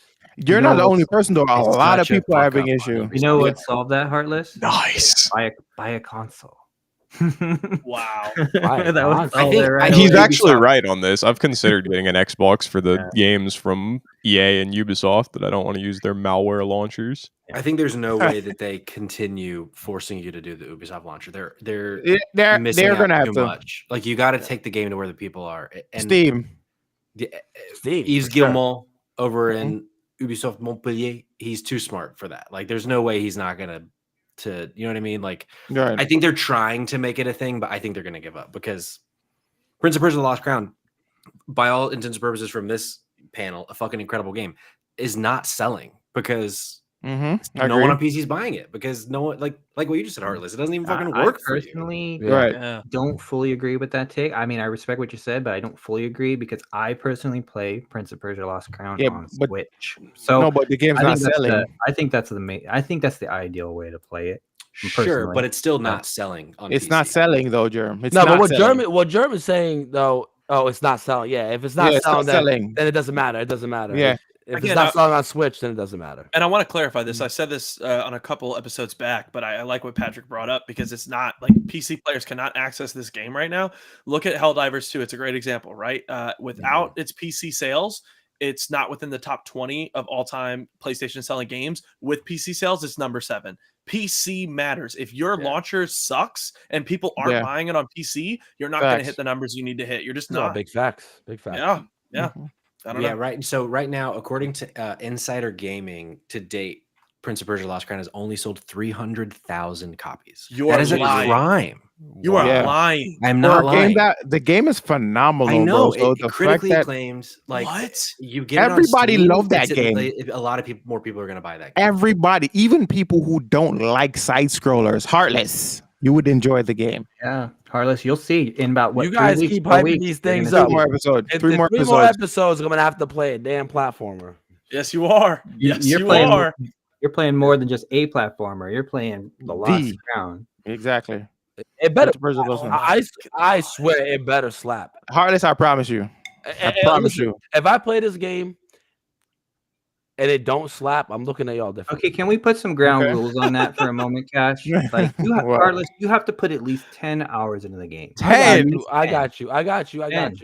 Can There's I no play know way how it you takes are. 10 hours to have fun. We know how you are. You grind out games. Like, I Yeah. want to see you grind out at least 10 hours of this one. I'll I think put you 10 can. hours in into one it. stream, but maybe like over the course of 2 streams, 3 streams, 10 Mhm. hours. Because you Dude, got to I give the just- game a fair chance, you know? Yeah. I just have to say this, Patrick. You like ruined my week, dude. I had no idea its numbers were that low. You just devastated It's me. a fucking crime, man. Dude. Yeah. Oh my god. Ugh.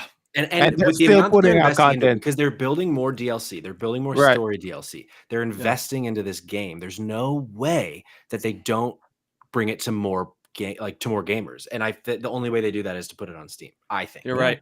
You're right. You're right. You're I right. fully agree with what you're saying. Like, in games like these that get swept under the radar so fast, it's, you know, You got to No, give it a but second life. Yeah, Which but is people crazy. are singing his praises. People are singing his praises, though. That's the thing. But it's still not being sold. Well, just like with Hi-Fi Rush, just to sing the praises of the game does It's not not enough. mean anything. I- You know, doesn't, you know. And I'm gonna So- say this at this point in this year, Prince of Persia: The Lost Crown is the best game that's come out. Like, I'm not saying it will remain there, but right now it's the best game that's This come year? out. The best game to come out this year? I know you. That is a hot take. I've heard multiple people say this. I love you, Pat. again, I Patrick. haven't played it to completion yet, but people in the Spotlight Games community, Bro, it's their This of the game to year, come like, out it's- all Bro, year. I started playing the game. Listen to me. I started playing that game, and I did not stop until I was Yes. done. Yeah. Yes, bro. Yes, bro. Yeah, That's the how best game. amazing that game is. I That's Yeah, mean, my the best brother is game like a is very great. casual gamer. back me He'll up on every this, now and then will Patrick. play a game to 1,000-Year Door completion. is pretty banger. So, Well, yeah, I but mean, I understand that, but it's a remake. Which, going back to Yeah. Cash's point earlier, like Mhm. those are kind of graded a little differently usually. Right. And this is, Mhm. you know, a new IP, not a new IP, sorry, a new game in a franchise. I Right. think this could be a Game of the Year contender, whereas I don't think the 1,000-Year Door technically will be. Will No, be. it won't. But yeah, Yeah. Patrick just kind of gave me an I'm gonna have to idea. play the game again. We should all the way have- through from start to finish. We should have like our list of games of the year at the end, like closer to the end of the year. like make our own like You should do it. nomination type situation. That'd Do be it. cool.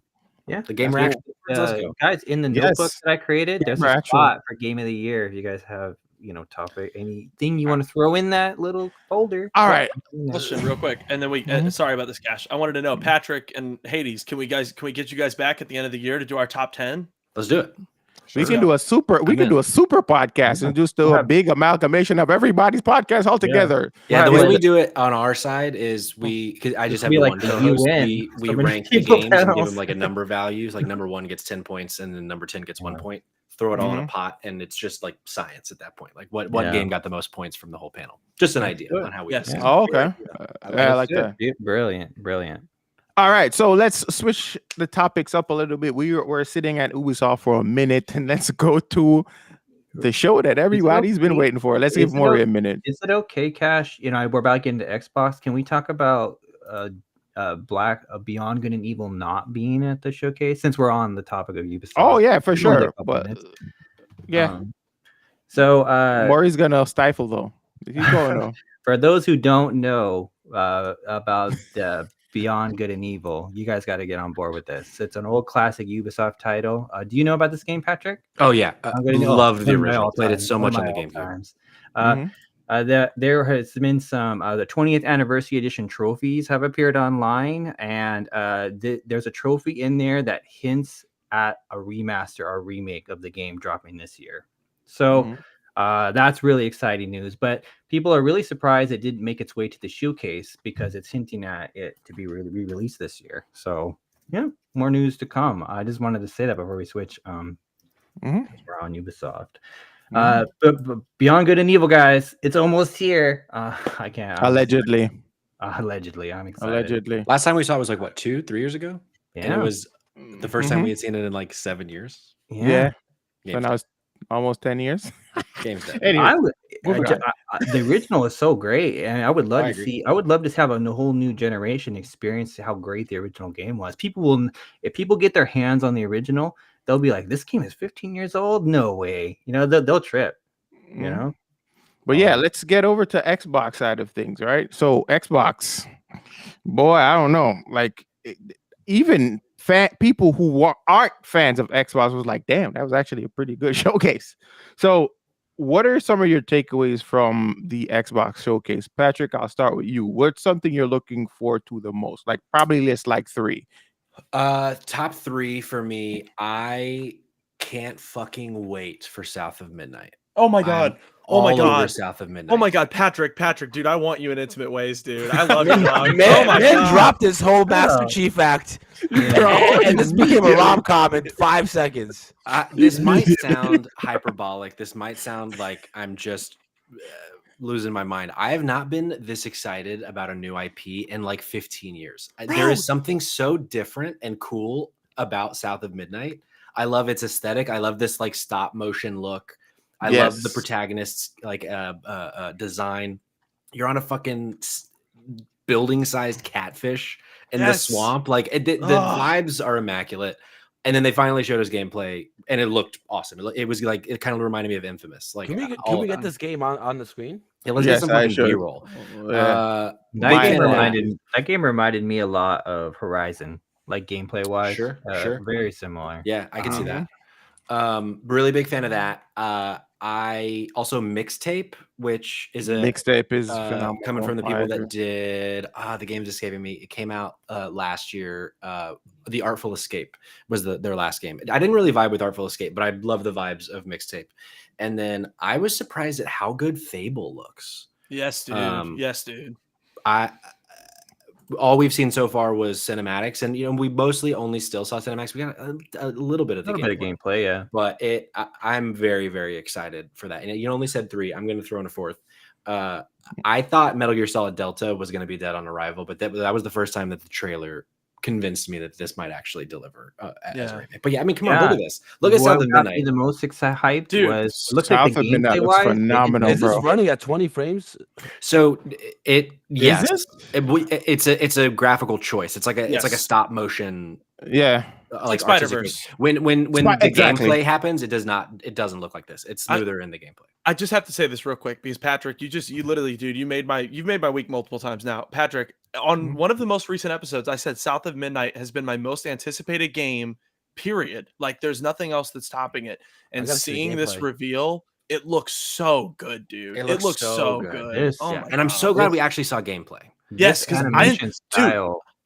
And this is all game engine for the most part too. Yeah. What's got me It's really in game. All of this is in game.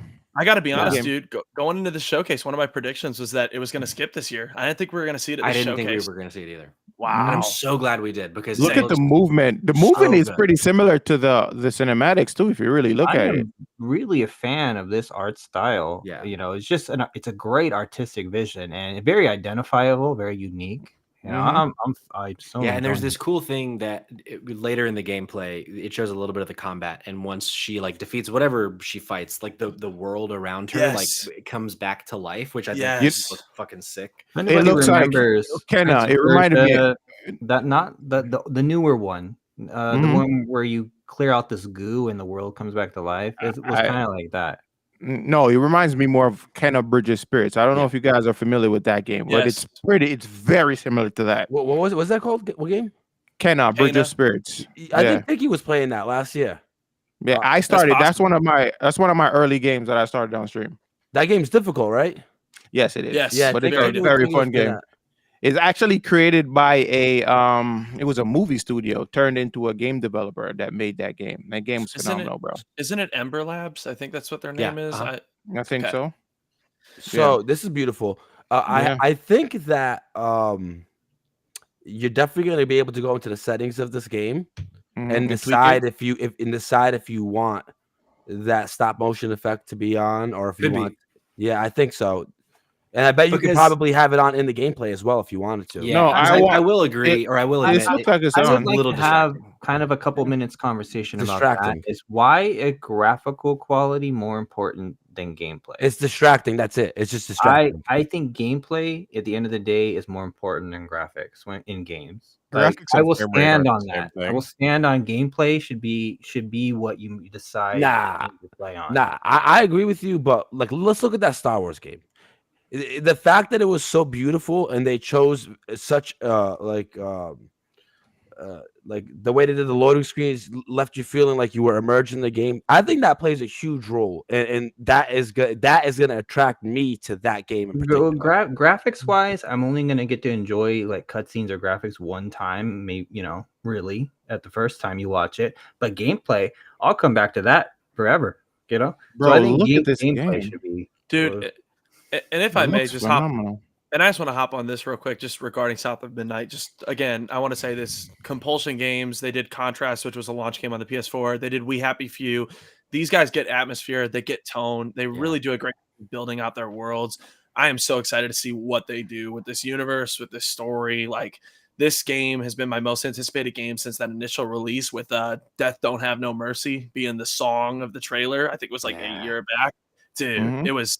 Oh man, and this is my most anticipated game. This will be my game of the year. I just have a feeling. I was just shouting out Beyond Good and Evil a minute ago. Like this game could be that impactful. Like this game could generate fans like that because it looks so unique and beautiful. I hope it's not an Xbox exclusive because I want to play it. It is. It is. I don't know that they've officially said like this won't come anywhere, especially Xbox is starting to bring a lot of their stuff other places, but I would expect this to be an exclusive.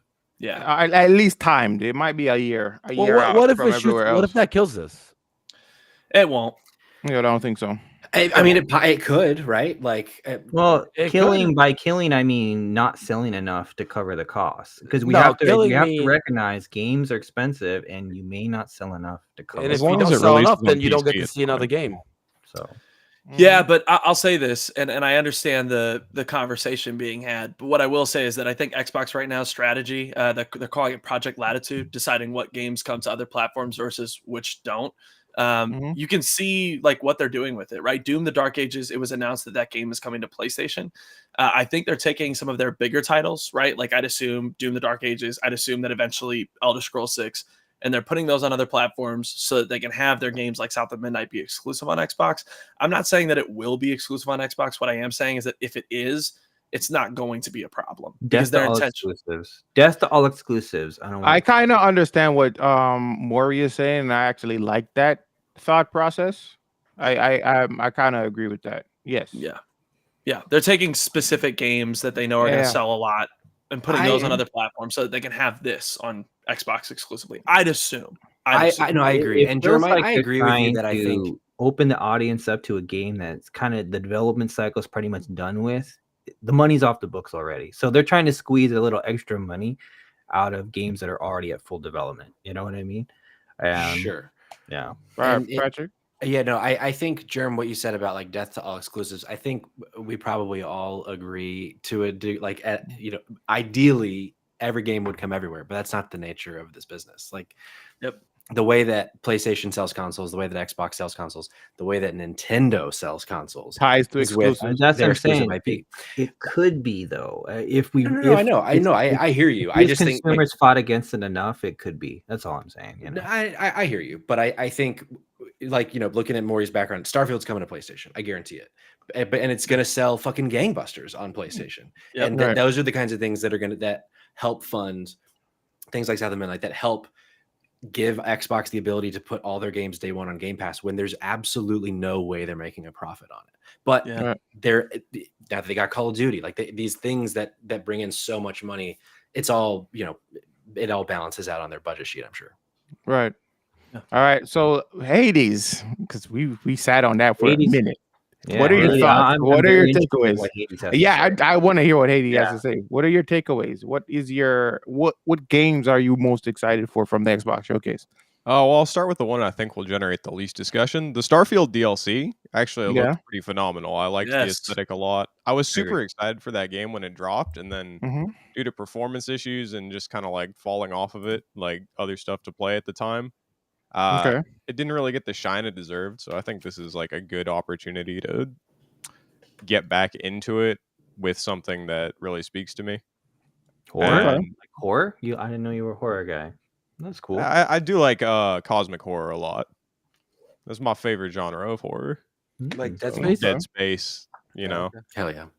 Speaks to me. Okay. Secondly, you touched on it a little bit. Doom, Dark Ages looks pretty phenomenal. Okay. I have not played Eternal yet, but the 2016 reboot is one of my favorite like shooters in recent memory. It's just unapologetically like boomer shooter, like super fast movement, no ADS, no like Call of Duty-esque elements. It's just unapologetically what it is, and I think they do a phenomenal job. They haven't missed yet with the reboots, so I enjoyed Doom 3 a lot back in the day. We really talk about scary space horror. Like that game was great from a horror perspective. I enjoyed it. So Doom and I just almost said Dead Space. Doom and Starfield. It's not Fallout. Can I just say something about Doom real quick? I think Dark Ages, you can tell Bethesda is taking people that have Skyrim experience and they're putting them on a Dark Souls game. I mean, a Doom game. Because like the way he throws the shield and like the sword and just the way the combat looks and the dragons and the way there's clearly influence from like Skyrim, Elder Scroll level developers in there. I think. But it looks awesome. Okay. I do also got to mention Gears of War E-Day. Oh my God. I was a big fan of the first 3 Gears games. Judgment, all right. I haven't played much since then, but I think returning to that classic setting that fans of the original trilogy have never gotten to see in the game engine, I think is very exciting. It's back to Marcus and Dom. And the Mad World music. Iconic characters. Oh my God, Patrick. Yeah. Oh my God! Bringing back the Mad World theme. I respectfully don't give a shit about Gears of War, but you get me to care about Gears of War. I think Maury and Patrick are going on a date after this podcast. Dude. I can't even enjoy like great conversation from a sane man. You can't beat it. I got Cash telling me Astrobots for kids. Patrick, I think it's the beard. I think it's the beard. It's Is Astrobot not marketed towards kids? I mean, I think It's for everybody. Yeah, it's for everybody. I think it's marketed to like a younger audience as well. But I think We're all like kids at heart. I think Yeah, Astrobot is dedicated to the people that have stuck with PlayStation for 30 years or have stuck with PlayStation because it's gonna have so many references to old PlayStation games and just the genre as a whole.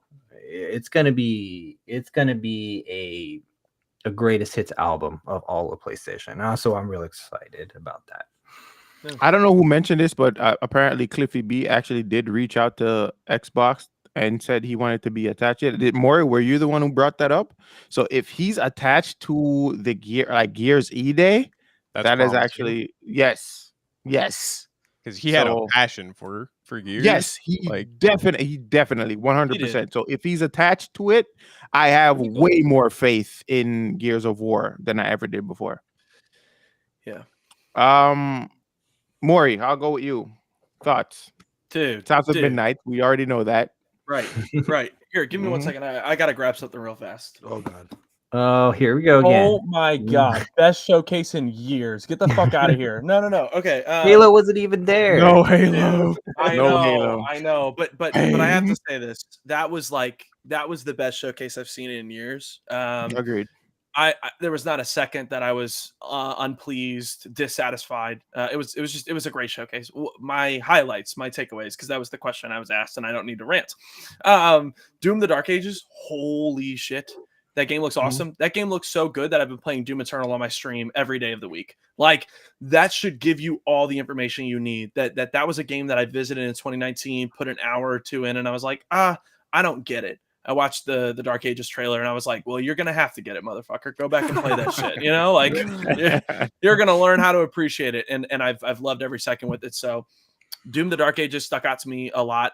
Obviously Patrick focused on South of Midnight and I'm right there with him. That game is my most anticipated game right now, period. Nothing else is passing it. It just looks so good. It's so creative. I love the vision that team has. I love that they're going into the bayou. I love that stop motion claymation feel. And this gameplay trailer only did that much more for me. It solidified that the gameplay is going to hold up with what they're doing with the art style and the artistic choices. So that's great. And then 3 is really easy, and it's something Hades alluded to. It's Gears of War E-Day. Love Gears of War. Was raised on Gears of War. That was one of the first franchises I ever became invested in as a kid who owned an Xbox 360. It was Halo and Gears of War. So Gears of War E-Day looks great. I love. How old were you when the first Halo came out? I would have been 2 years old. Whoa. 2 years old. Less than that. Wow. Less than that. Like a year and a half. Liz? 13. Damn. It's crazy to think. What year was that? Wait. First Came year. out What year? 2007 or 2006? That's like Not that old. It came out in 2001. Yeah. Wait. The very first Gears? Very first Xbox. Oh, That's like first year- Gears. First Gears. 06. Oh, first Gears. 06. Yeah. Oh, so Okay. Heartless. I'm not as old as that. I'm not losing it. The math is mathing now. The math is mathing. That's so Halo. funny. No. Yeah. Gears of War E-Day. Bringing it back to Marcus and Dom. I played Gears 4, tried 5, couldn't get through it. It's like I just didn't feel the investment that I needed to in those characters. And like I love that we're going back to where it all began, man. Like let's go. Like I hope that we see more of it soon. Yeah, I said it in the previous episode. Like, I'm glad that Marcus Phoenix is now front and center. I like JD. Don't get me wrong. I actually did like JD, but I could not latch on to any other character within the new series. Though 4 and 5, I just couldn't get into it. I played them because I'm a Gears fan and I still wanted to see how the story unfolded, right? But at the end of the day, I still enjoyed 1, 2, and 3 more than I did any other. The So game much industry keeps Durag trying is to do back. this. They keep trying to introduce new protagonists all the time in beloved franchises. Outside of Final Fantasy, when has that ever worked? No, but God, with Final Fantasy. Like, Wow. Degrassi. Wow. But no, bro. like, in gaming, Bro. like when has No, that the ever thing worked? is- Outside No, of Final but Fantasy? with Final Fantasy is kind of like an anthology series in a sense. They're all like standalone, right? It's already built on that framework. But with Gears of War, that's not what they were trying to do. They were trying to send off Marcus Phoenix, but they weren't brave. They weren't brave enough to really send him off. He was in the background somewhere, so they can call on him whenever they need it. Hey, Marcus, we need fan service. Come over here. I mean, that's what they did. That's what they did. It never works, so they need to stop doing that. You know. Mm-hmm. Well, through creative writing, you can bring anyone back. You can okay, for instance, and I hate to deviate away. If you've ever watched the show Money Heist, spoiler alert, Berlin dies. Season 2 of Money Heist, Berlin was everyone's fan favorite character from season 1, right? Mm-hmm. But he dies. They wrote the story and he ends up dying at the end of season 1. So what do? They pack season 2 with a bunch of new content that just so happened to be flashbacks. You know what I'm saying? Right. Yeah. That character never died, and you can do the same thing in video games. Though. That games are different, you know. But no, because I don't know. No, they can't. I mean, this whole game is hold on. It's even more effective, right? It's even more effective in games because you can actually make you play the old character in the flashback. If I kill Marcus Phoenix and a new game's got a new character, you can create a flashback to what you play Marcus Phoenix. The only franchise that has pulled that off has been Metal Gear 2. You know? They brought in a new character and it worked for them, but Konami's special. I mean, Kojima's special. So, yeah. But that was a side tangent. So sorry.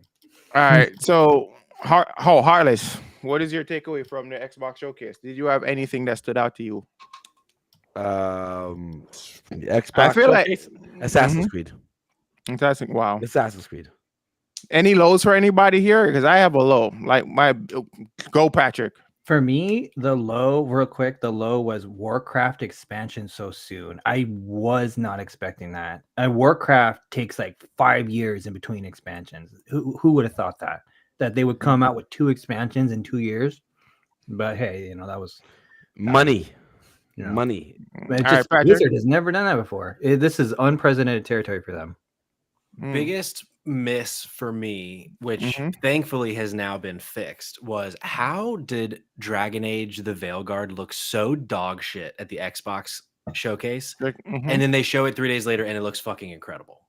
Yeah, when they actually show gameplay, I feel like the tone of they're going in a different art style. Hold on. I feel like the tone that they showed in that trailer at the Xbox showcase did not match whatsoever with the gameplay showcase that they showed on Tuesday the next week. Right. And I thought that looked great. I don't understand why they didn't just show gameplay. I thought I walked away from the Xbox showcase mostly very, very impressed. Which game was this? Dragon Age the Veilguard. I'm going to go look at that right now. And because this is a sequel of Dragon Age Inquisition, which came out back in 2013-ish, somewhere around there. And we hadn't seen it in a long time. And it looked gameplay's up. The trailer that they showed when they re-revealed it was, I thought, not good. But then they actually show gameplay a few days later that BioWare themselves shows. And it looked like a completely different game than what we saw at the Xbox showcase. Yeah. So I felt like that was a huge miss. The trailer, it had a weird tone to it, like a very cartoony tone. And that is not what Dragon Age is all about. Right. It had a very anime look to it. And that really turned people off. Yeah. But then this trailer looks like what you would expect a new Dragon Age in 2024 to look like. Yeah. And so, like I said, it's a might be a silly complaint because now we know the game looks good, at least in my opinion. But from that showcase, I walked away like, how did they miss so badly after all these years? How did they ruin what I loved? Yeah, right. Yeah, but that was really one of the only downsides for me this whole showcase. Low point for me was Indiana Jones. Okay, can I expound upon that, Cash? Yes, please. So we talked about this when we did our live reaction. I am going to double back because this is a low point for me. I'd be curious to see what the rest of the room thinks. I'm so blown that they did not put release dates on Avowed or Indiana Jones. Great point. Huge miss. Oh my God. Like if these games are actually releasing this year. Now we've gotten some new leaks about Avowed. I actually read about it a little bit earlier this week. I can't remember what my source is, so I apologize to the individual that wrote that article, but it looks like it is coming in November for Avowed. Again, my question is, why am I finding this out a week after your showcase? At your showcase, you need to generate hype. You need to instill confidence in the fan base that you can deliver on these promises that you've made, that these games are coming in 2024, that you don't have too many studios under your belt to be able to get projects out on time. So honestly, I'm nervous more about Indiana Jones than Avowed. I think we will see Avowed at the end of the year. I have a feeling Indiana Jones is getting pushed into 2025. And if they can't release the games that they said they'd release in 2024, why should I believe that they can release the games that they're saying they're going to be able to release in 2025? For sure. And that's the only part of the showcase that for me, like, really made it rough. I'll tell you this, Patrick. I think everybody else in here was there for the showcase. No, Heartless wasn't. I don't think Heartless was here for the showcase. But, I know into that. No, it's okay. No. I was going to say something I said going into the showcase was I said this showcase is going to be a 10, and I left at an 8.5 because those two release dates not being there really worried me, and that was my low point. There was a shocking lack of release dates for the games that, like you said, that I think should have gotten release dates. I said it on the way we did the show is I am really concerned that I think Xbox just might be showboating here a little bit. And let me explain. I think Xbox Microsoft has only owned Blizzard Activision for what, a handful of months realistically. That court case only ended just a few months ago. So now they're releasing all these titles that they supposedly been working on. I'm really, really genuinely worried that these are rushed titles. You know what I mean? Wouldn't be surprised. So I'm really, really concerned that Xbox/Microsoft is rushing these titles out the door, and they're not going to be fully baked experiences. I'm really worried. Maybe I'm overthinking it, but from what I've seen just in the recent years of game development, I think it's a genuine concern. So, as the number one Xbox defender from number one Xbox hater Germ, unfortunately, I do have to agree with that to some degree. A lot of the games looked phenomenal, but their track record over the last decade is horrific as far as managing release dates and releasing finished products. So it is a genuine concern, I would say. Maybe I'm wrong on this. I don't know if anyone else agrees with me, but it felt like it's a lot of content in a very short amount of time. And we know that games take years to develop. So it right there, that's a red flag for me right away. Yeah, I'm optimistic, but I'm also really, scared, I think part of it was that we know this is the first year in several years that PlayStation doesn't have a lot cooking that's coming out this year. Yeah. And I think in Xbox's mind, which I think is a sound call, I think this showcase was them saying, if you don't have something to play on PlayStation, you're going to have something to play on Xbox. However, I don't know that they're actually going to deliver on that. Like I bet we get an Indiana Jones release date like December 6th, and then it gets pushed to next year. Like I just don't think that game is coming this year. I do hope that Avowed comes, but we know gamers as like a consumer base are some of the most fickle people out there. They nitpick the most stupidest things sometimes, and sometimes games die on the dumbest things, So it's like I'm really concerned. You reduce the breast size of my favorite character, then that game can die. Just kidding. Here we go. But that's the kind of stuff that people complain How many about. times, whenever Laura Croft has come up in any conversation, what's the first thing people say? If they're not polygon shaped, I don't want nothing to do with it. It's like, it's ridiculous, right? See? Yeah, for me, the whole the issue that I have with Indiana Jones is the lack of gameplay. I feel like I don't know. We saw so many gameplays from so many other games here that helped us to build some kind of anticipation. With the Indiana Jones, there wasn't enough here. It was more of a cinematic than gameplay. And when it got to the gameplay, you barely saw any gameplay. I feel like they did that because the last time we saw Indiana Jones, when they really revealed it, they showed us a lot of gameplay then on that Xbox developer direct thing from a few months back. Yeah. But I think it was a bad call still to not show more gameplay here. I bet that was probably their thinking of, let's show Troy Baker as Indiana Jones in this game. Like let's get people in with the narrative side of it. And I just don't think that did a good job showing that. I don't think it looks good either. That's fair. Yeah. Rough for a modern game graphically. Yeah, I was watching. It looks like they went for. It looks severely lacking. You're right. It's not about the graphics. What I said before. Judge games on the gameplay. No. It's not about the graphics. If you're gonna sell me Indiana Jones, and that is a movie title, and on a brand new console, that shit better look cinematic. I'm And in sorry. terms of Indiana Jones, I also, from what we saw too, it looks like it's going to be a lot like Uncharted, lots of cutscenes, Yeah, you know, just first person a lot focus. of gameplay. Yeah. So I hope that's not the case. All right, so I think it's my turn to go. Or Jerem, did you want to go? I'll let Jerem go first, and I'll go. I don't have much more to say that hasn't already been said, Mhm. but I think you guys are overlooking the highlight of the Xbox showcase. Perfect Dark is back, guys. That's what I was about to say. You I'm took what I gonna was about say to say. Perfect Dark is back. Like that was the highlight of the show for me. I didn't even know Microsoft even had that franchise anymore. So they have their own Rare. Once they Yeah. own Rare, they own Perfect Dark. yeah, I totally had Banjo forgotten Kazooie. that franchise was around. Even people still wanted this. I'd totally forgotten about it. It was out of sight, out of mind, and it's great to see that it come back.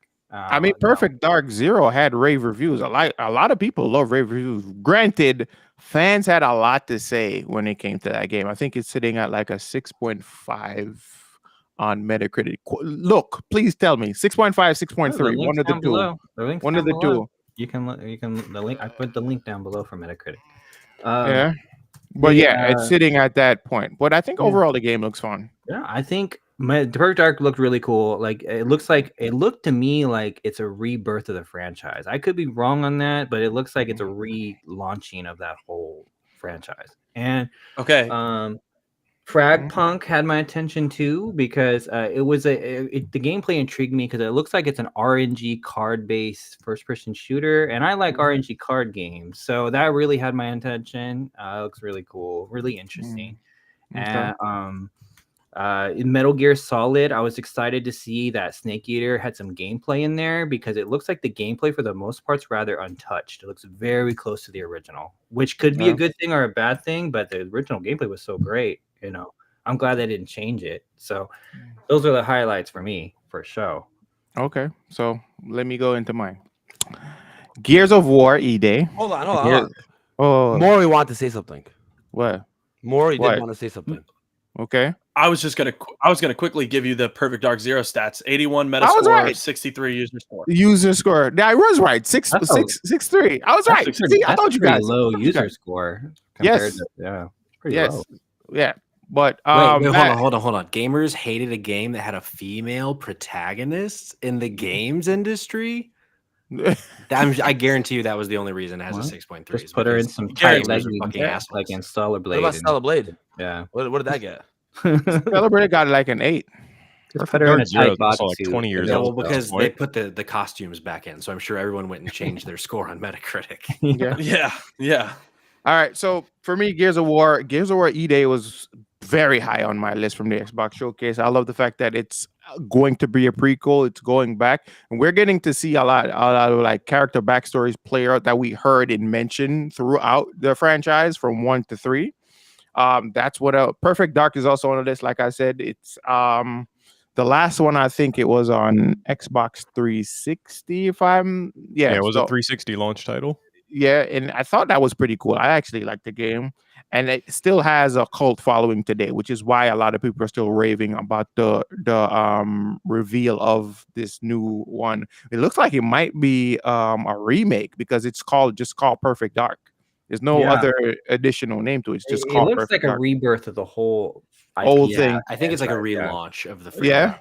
Yeah. And then there's Mixtape. Looking forward to Mixtape. Like I said, I can't wait.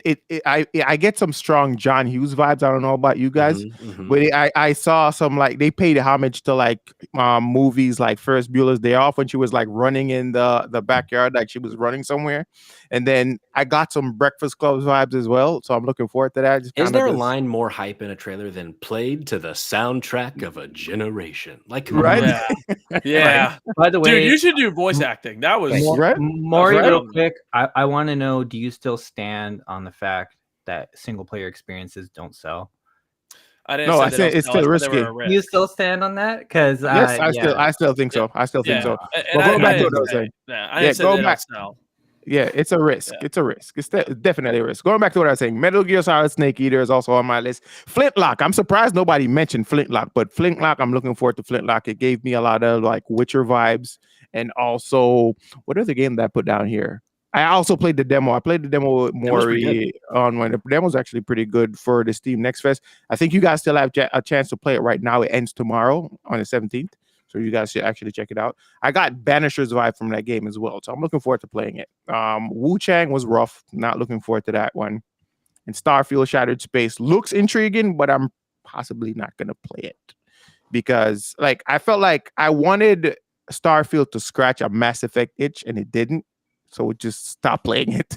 I do like that they're going to finally give us more about the snake people, though. The snake religion people. I'm all about that. Same. Right. Give me a cult. Right. The Cult of the day. Serpent. Come on. Yep. Also, right, one so- thing that no one's talked about, wanna Expedition know my- 33, did that pop for anybody? A new IP? I liked it, but then I realized it was like a turn-based game, and I was like, I'm out. Oh, fair. Very fair. Final Fantasy VII. I love a vibes. turn-based. Yeah, Yeah. very, very much like that. All right, so let's wrap up real quick because I don't want to keep Patrick any longer. I don't want to, he's. Hey, wait, I'm having a already great time. We can keep talking. Okay, but we're not I gonna love this not guy. gonna stay too long. Yeah, Let's Patrick, go. he's a very great sport. You know what I mean? Every one of our guests have done that so far. Yeah. Yeah. Yes. Shout out Yeah. to the, shout out to the You know what? guest. Fuck you guys. I'm out. Yeah. Yo, I respect it. I respect it. I respect it. But I feel like it's because of the conversation. We're all having like great conversations right now. It's pretty cool. Mhm. It just kind of flows as it goes, All right, Jerm. So we're gonna skip to the. So overall, how would you guys rate each one of the showcases, and then who do you think had the highest showcase? For me, it's Xbox. Second would possibly be Ubisoft. Third would be the Summer Games Fest. I agree. I'm gonna add Sony in here. I would say Sony straight middle of the road. Xbox definitely at the top, like 10 out of 10, 9.5 out of 10 kind of thing. Ubisoft, I'm gonna put it in front of Sony. So yeah, Xbox, Ubisoft, Sony, Summer Games. Yeah, way down there. Okay. Maury. Yeah, I was gonna say I'd love to hear like numbers from you guys with the showcases, not just like the order, because I think our order is gonna be pretty similar. So I guess for the Summer Games Fest, I'd throw it at like a 6. I think with the PlayStation Showcase, I'd throw it at like a 6.5, maybe a 7. I think I'd throw the Ubisoft Showcase at an 8, and I think I'd throw the Xbox Showcase at an 8.5, solely because those release dates not being there is very alarming to me. Patrick, how about you? I am a big, again, bringing it back, PlayStation guy. I thought that was a terrible state of play, personally. Other than Astrobot. Astrobot is the only reason I'm giving it a 4. All 4 points is for Damn, Astrobot. a 4. I did not think that was a good state of play. They didn't have a lot that spoke to me. The conversation today got me more interested in Concord, but if you were to ask me when it happened, I was not impressed with that state of play. They just don't have a lot to talk about right now, and that's okay. Yeah. But that's why they weren't a part of like the main Summer Game Fest. They wanted to get it out of the way beforehand. I would say the SGF showcase itself like a 6. I think Ubisoft an 8. Microsoft, I'd say a 9 out of 10. Yeah. Okay. Hades. I think the Xbox showcase was definitely the best one, though. As a Halo fan, I don't think I can give it any higher than an 8 since they didn't really mention that at all. Yeah, I not get even that. a hint at anything. And Halo. like we were talking about earlier, I do worry a bit about their ability to deliver on this many titles, considering the mismanagement of the business over the last decade plus. But they definitely looked very promising. So like a 8, like I said. After that, just because Summer Games Fest actually had some things I cared about with the Street Fighter DLC announcements and the Fatal Fury announcement. I can give that a solid 7, I suppose. That's where my hype lies for that. I've said what I've said in the past. If Sagat would have been released, Summer Games Fest would have been a 10 out of 10. My whole scale revolves solely around Sagat. We don't like. There's no Bison love here. I'm not trying to hold. I'm these actually up loving frames. Bison. Yeah, Bison looks cool. I like him. And I hated fighting Bison in Street Fighter 4, but I'm actually loving Bison. I just love Bison from the movie. Do we like the movie in this chat? Oh yeah. Oh yes, it's a guilty pleasure. I mean, It's a it's guilty pleasure. terrible, but it's great. Raul Julia. is Exactly. dope. Yeah. Exactly. I hope he gets a voice line. For you, it's Well, the he's- worst day of your life. For me, But for it me, was it's only- Tuesday. Yeah. So good. Yeah. He's dead though, so I don't think we're You gonna. know, get him. like in the He goes- trailer. Yeah, no. for this- Hold on. You know- I just have to highlight. I just have to highlight. He goes, it's so good. He's dead though. He's know- dead. You know, He in died the like trailer- 20 years ago. No, but they did pay homage to him. He died right after the movie. Like he was dying during the movie. Yeah, Heartless in the reveal trailer for Bison, they have the gameplay trailer. They have a callback to Raul Julia when he's like on the horse and the horse rears up. That's the painting in the movie. In the background. Painting in the movie. Yeah. That's so dope. I didn't know that. I actually suck at Street Fighter lore, and that's all I play. And I know nothing about what anyone talks about. Hey, you get what you want to get out of it. I was the one who told Heartless that Jury's parents were lawyers. He didn't know that. He's like, really? They were still alive? He didn't know. Heartless didn't know about Jury's lore. Yeah, no, I had no clue. Yeah, I was the one who told him that. Play. Yeah, and that's who he plays, bro. I didn't even know that Ryu was homeless. I didn't even know. No, he's not homeless. He's just a wayward warrior, bro. Chooses wandering not to have a home. Exactly. He's in crazy. Nomad, yeah. It's cold out here in the elements. I don't know how he does that. He stands under a waterfall. Ryu's busy. Wasn't that his map in Street Fighter 4? Ryu's busy fighting the Hado. He ain't got time for hoes. Like he ain't got time for that. Wow, he's fighting the dough. No time for hoes. You got to take that to the bank. Right. All right, Jerm, you want to go through the rapid fire section? Yeah, sure. Well, we were just talking about Street Fighter, so let's get into that. So Street Fighter 2 Season 2 was revealed at Summer's Games Fest. $30. A pretty dope lineup overall for me. We have Bison coming out. His release date's actually June 26th. That's like next week. So sick. So that's so soon. So soon after Akuma too. Who would have expected that? I didn't expect that either.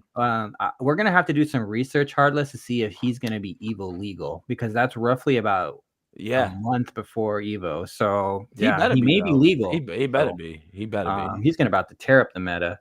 I have a question though. Since Bison's coming out so soon, does that mean that in 1 year we actually got 5 characters as opposed to 4? No, because the game came out June 2nd. So yeah. When did the first DLC come out? Rashid came out before Evo. It was like around the same time frame. Yeah. It actually doesn't matter. That was a stupid question of me to ask. That means in 1 year and 20 days we got 5 characters, as opposed to having the 4 that everyone says we only get a year. We actually got 5. But But the main takeaway though from the Season 2, Fatal Fury characters are coming to Street Fighter. Who would have thought? No one could have guessed in Street Fighter. No one. We have Terry Bogard and Mai Shiranui. They are coming in the Season 2 pass. We have Terry coming. It looks like, was it fall of 2024? We have Mai coming out winter of 2025, which will probably be like January, February. Yeah. And then Elena rounding it off in spring of 2025. But here, the main takeaway from that, dudes, is anyone who knows their Street Fighter lore is Fatal Fury. If Terry and Mai make it into World Tour, that could make Fatal Fury canon to the Street Fighter universe. I don't think any of you guys know how big that is. If anyone in lore heads out there, that Fatal Fury and Street Fighter might be combining in the universes. That's a big deal for the sake of video game lore. And does this make all of KOF now lore to the Street Fighter universe? Like, it opens up so many questions. We're just gonna have to wait and see. Yeah, it's really exciting. It's really exciting news. And we have a little bit of Black. Since we were talking about Black Myth Wukong earlier, it has a release date of August 20th. However, that is not coming out on Xbox X and Series S. Apparently, it's been delayed, and there's no release date at this time. Apparently, according to the reports from IGN, it is being held back because they're trying to figure out how to format it properly for the Xbox. So Series S. It's more for the Series S. It's not the Series X. The Series X could pretty much run it right now, but it's a requirement for Xbox. Xbox made it a requirement for any studio that are developing games for the platform. The games should be optimized for both Series S and X. It's almost like a package deal. Such an terrible decision, because they have to downgrade the Series X performance in order to match it, which I don't understand why it doesn't just have a pro mode like PlayStation versions. I really feel like it holds back next gen in general to me, per se, because I feel like they almost feel capped. They can't go beyond a certain point, because if they do that, they know it's going to be more work to kind of bring it back down to like fit a certain threshold, and that sucks. How I look at the Series S is it's good for gamers, but it's bad for devs. I think it's bad for gamers Yeah. because you're having people on older hardware or sort of No, older no. hardware that may not be, be able to hang with the big boys, No, why I say it's good for gamers is because they get access to next gen products for a reasonable price. It's good for the right? company more than anyone. How so? Because Microsoft now, okay, you're saying that you don't get top of the line optimization, right? Mm-hmm. But you also don't get half of the people who buy your game complaining about it. You see what I'm saying? They should have bought the more expensive console then. But do you see what I'm to saying? be honest, the next one up is only a couple $100 extra. Only a granted, couple $100. No, it's That's like a lot of money. Don't get me wrong. Yeah, it's still a lot. People know what they're buying. Like, if you buy the lower performance product, you expect lower performance. You don't expect the higher end. Yeah, but it product has to work though. It has to be performance. optimized to work on the lower one. And I'll I say think this. it depends on the That's type what of I'm gamer saying. you are. If you're like Patrick here, who likes his solo player experiences, S is just fine for you because you're only trying to please yourself. But if you're trying to be like a multiplayer gamer, that's where the issue comes in. I never knew any of the glasses till now. Let Maury speak. Let Maury speak. Maury, what's up? Yeah, so here's what I'll say. When regards to the Series S and parity and all that, I mean, it's put. I'm gonna go back and forth on the 2 points. Hades said, "Well, if you buy that product, you know that it's gonna perform at a lower or whatever." Yeah, true. But if you're the mom going out to buy your kid an Xbox at Christmas and you see that one's $200 cheaper, you buy the Series S because you don't think there's a difference, right? And so I think there's a lot of customers that don't know the difference. I think there's a lot of people that just want a console and they actually don't know the difference between the two, what can run and what can't. So I'll say that. And then on the other side, I'll also say that it is really detrimental to gamers because you look at something like Baldur's Gate 3, it wasn't even able to release on Xbox hardware when it first came out. And the reason why was because they couldn't get Series S parity. Now, Phil Spencer went to Larian and said, hey, never mind, just do the Series X version because we want this on our console. But it is bad. The other thing that I'll say is I think the reason why you see this rumor running around right now that Xbox is supposedly going to release their next generation consoles in 2026 is because I think the Series S is giving them way more problems than any of us can anticipate. I think that console has held them back in ways we can't even imagine. So I just drop the product. I mean, the thing it's that's too late surprising to me though about it all, because I have a fucking gaming podcast, so I guess I'm in a different I'm not the average gamer, but I bought a Series S because I didn't want to spend $500 on an Xbox. But then I started getting enough and I wanted the better experience, specifically for Starfield. I upgraded to the Xbox Series X. That's what I think one of their main goals with the Series S is people like me that maybe I don't want to have $500 today, but I'll have it in a year and a half or whatever. And it getting more people in the door, more people to get Game Pass, more people to buy their games, whatever. But what's surprising to me is because, from the day that they announced it, Xbox Series S and X, all games day one on both, there will be parity, blah, blah, blah. It wouldn't be the 9th time that Xbox hasn't come back on something that they said before, right? Like, look at exclusivity with Project Latitude. Like, I feel like it makes more sense for them to just come out, Phil Spencer hat in hand, to say, you know what, we supported the Xbox Series S for, I don't know the exact number, 7 years, day and date, but now tech has gotten to a point where we need to stagger releases. It'll be Xbox Series X day one, and it'll come to S at a further time. People are going to fucking freak out about it because gamers freak out about everything, but I think ultimately it would serve them if they did that. It's a lose-lose. Go ahead, Arliss. Well, that's great. Let Joe go. Let Joe go. All right, Jerm. One final announcement is we have Elden Ring DLC in the news. Kind of letting you guys know that it's coming out this month. However, there are some requirements to play the DLC that y'all need to be aware of. In order to play the DLC, you had to beaten the optional boss Mohg, M-O-H-G.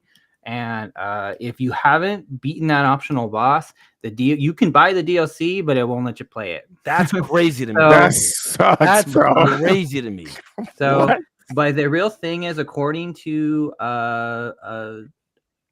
TheVerge.com, only 38% of Steam players have actually achieved this. So yeah, 75%, almost 75%, almost 60% of your player base won't be able to play the DLC. No, but that's crazy. Now imagine a bunch of people buying that game and now realizing after they bought the game that they can't play. I don't know why we're surprised that From Software doesn't want to punish their players more. Like this is the whole fucking point of their game. You know what's really crazy? I one-shotted this boss. He died before he could even step to me. Wow. Can we just say the boldness of this developer? It's like we're gonna skill check all of our players and be like, hey, you need to be on this skill of a level to even attempt. This is the whole game. And I love it. Bold, I will never that. play Shadow of the Erdtree because I fucking suck at Elden Ring and I would never even get to Moog to beat him. But you know, that's okay. Like for the Good people for that you. did, Yeah, regardless, like, you guys but did it. seriously, what other developer would want to enjoy it? I do want to enjoy it, but I can't. Go find the build guide on YouTube. The build Seriously, guide. No, any build guide. Any build guide. Find the build that you like, and accomplishing the build is an adventure in itself. It's very fun. It is. Okay. It is. I'll try that. I'll check because I want to like Elden Ring. I love Bloodborne, and that's how I got to one shot him. Yeah, Me too. Okay, I think it's great. FromSoft, man, they have balls the size of grapefruits. Like they would just be like, hey, you know, you're gonna buy our stuff, but we're not gonna let you big play balls. it. Grapefruits are Big balls. I love it. I love it. Probably hairy. Yeah. Wow. But one last part I forgot to touch on with the Street Fighter DLC is I know we have to wrap up, Cash, but currently the season 2 is sold the premium ultimate edition is $50 right now. I think that's an outrageous price for I think 30 is outrageous for even just the characters. I'm very disappointed in Capcom that they would think that 4 characters plus 2 stages, some outfits I may not like, and a few extra colors are worth $50. Question, quick. Can you get those stages with drive tickets? Maybe, but you know, the point is you don't know that, you know, and I don't even know if I'm going to like those stages. I don't even know if I'm going to like these outfits. I don't even know if these colors are worth it. For $50, no way. There's no value there. Yeah. Considering what we were just talking about, the Elden Ring DLC is $59.99, and what are you getting? You're getting basically a potential game that you're contender. You're getting a whole game. Yeah. Campaign. I don't even know. They should just call it a sequel, so I could tell y'all it'd be a game of the year and flex all. I think it should be. I think it should be considered for game of the year. Because it's a whole like it's so expensive. It hasn't even come out. It hasn't even come out yet, and this is the kind of dialogue we're talking about. It. This is crazy, right? Dude. The biggest one of the biggest streamers on earth played the game, and now it became like the biggest sensation of the time. It just shows you the power of Elden Ring, you know. Right. Power. Did you see they sent him a Melania statue? A full-size Melania statue. That shit is beautiful. That's so dope. I don't have a wife, but if I did, I'd tell her it's sitting in that corner of the room and staring at it. I don't give a fuck. I don't give a fuck. It's sitting there. Dude, something like that's going in the living room. I ain't putting that. Well, listen. All right, so it's time for our rumor mail. Rumor mail. I don't know. I'm still working on the jingle. Like we all bring this guy down the street, fucking crazy. Pretty light news overall in the rumor mill. We already talked about the Ubisoft leak or rumors allegedly that a remaster of Beyond Good and Evil is coming out. And then Harless, here's some news for you. King of Hearts 4 is supposedly allegedly launching in 2026. Put some respect my name, Kingdom Hearts. Kingdom Hearts 4. Continuing the trend of Square Enix's aggressive approach, and we know that's going to be multi-platform, so I'm excited about that. And multiverses is in the news. That the DLC characters have been data mined, so allegedly we have Daffy Duck, a Ruby Rose from Red, White, and Blue Yellow, and Samurai Jack coming to the game. I'm excited for Samurai Jack. Yeah, I'm excited for Samurai Jack, but like overall, fuck multiverses. I'm sorry. I can't get into it. Like when the game first came out, like when I played the beta, like a year and a half ago, it didn't feel like this. The game feels so sluggish. The mechanics, it feels like I'm fighting with the controllers. It's just a lot. And the characters feel a lot more floaty than they were before. Although the graphics look a little better, it looks a little improved. Look a little overall. washed out, if you ask me. Like, no, they rebuilt the game though. They rebuilt the game in Unreal Engine 5 from the ground up between the last time we played it in the beta to now. Oh, weird. I didn't What realize something I don't understand an artistic choice for multiverses is, you know, when you're playing on a team and it outlines your color in that yellow in the color I of don't your like that. team. I don't like that at all. It really Mhm. takes away from the It's character very model. distracting. Yeah, I don't will like say, it. as someone who's played a lot of Smash, I would consider myself a recovered Smash player. You do kind of need that Recovered. in teams because it can get very chaotic on the screen, and But you does it don't need want It to doesn't be have to be so that bold. prominent? Your It teammate. doesn't have to be so bold. Does it need to be that prominent? It literally looks like I Does took it a not have a highlighter setting over to my reduce it? character. I would literally like if you just had the name tag above the character and that was a specific color. That would be enough. Isn't that what Smash does? it? In Smash, you just kind of suffer. Oh, You have the same color shields and hope you pick the same color. All right, multiverses, smash or pass? A couple other things from Pass. that leak. Pass. is Pass. allegedly, Pass. Pickle Rick is coming, and also Beetlejuice. So allegedly, I'm that's good. the season 1 character pass, or I'm- season whatever. Yeah, that progression system blows. So I'm good. yeah. Too bad. So sad. I'm sorry. Moving on. Yeah. Is there anything else in the rumor mill, Jerm? No, Nothing that's else. it. That's a wrap. That's everything. Kingdom Hearts reportedly launching in 2026, but I don't know. Reportedly, gotta. let's just point out that it Mm-hmm. took them 15 years to drop Kingdom Hearts 3. I'm just all I gotta say. I yeah. don't understand the Kingdom Hearts franchise. Like Nobody you does. Nobody literally- does. You literally No, have to that's watch not a supposed to. lore video just to understand what order to play the games in. Yes, It's literally. very confusing. They have different characters with the same name. It's very Yep. confusing. So there's like multiple Soras, isn't there? No, there's Sora, multiple Roxas, anthems. let's go. There's multiple anthems. It's And Sid, they're two right? different characters. There's like two or three different Sids, right? Okay, I'm good. I don't know about y'all, but I'm down to Hilk. Yeah.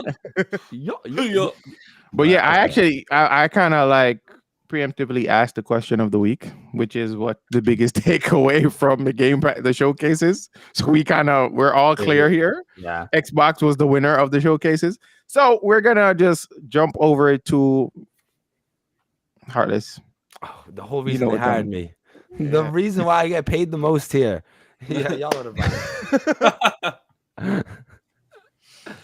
Take it It's away, not a bro. lot though. It's not a lot though. Okay. Okay. Listen. All right, guys.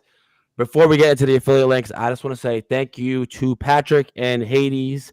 Obviously, everyone else. Thank you to Maury, Germ, and Cash.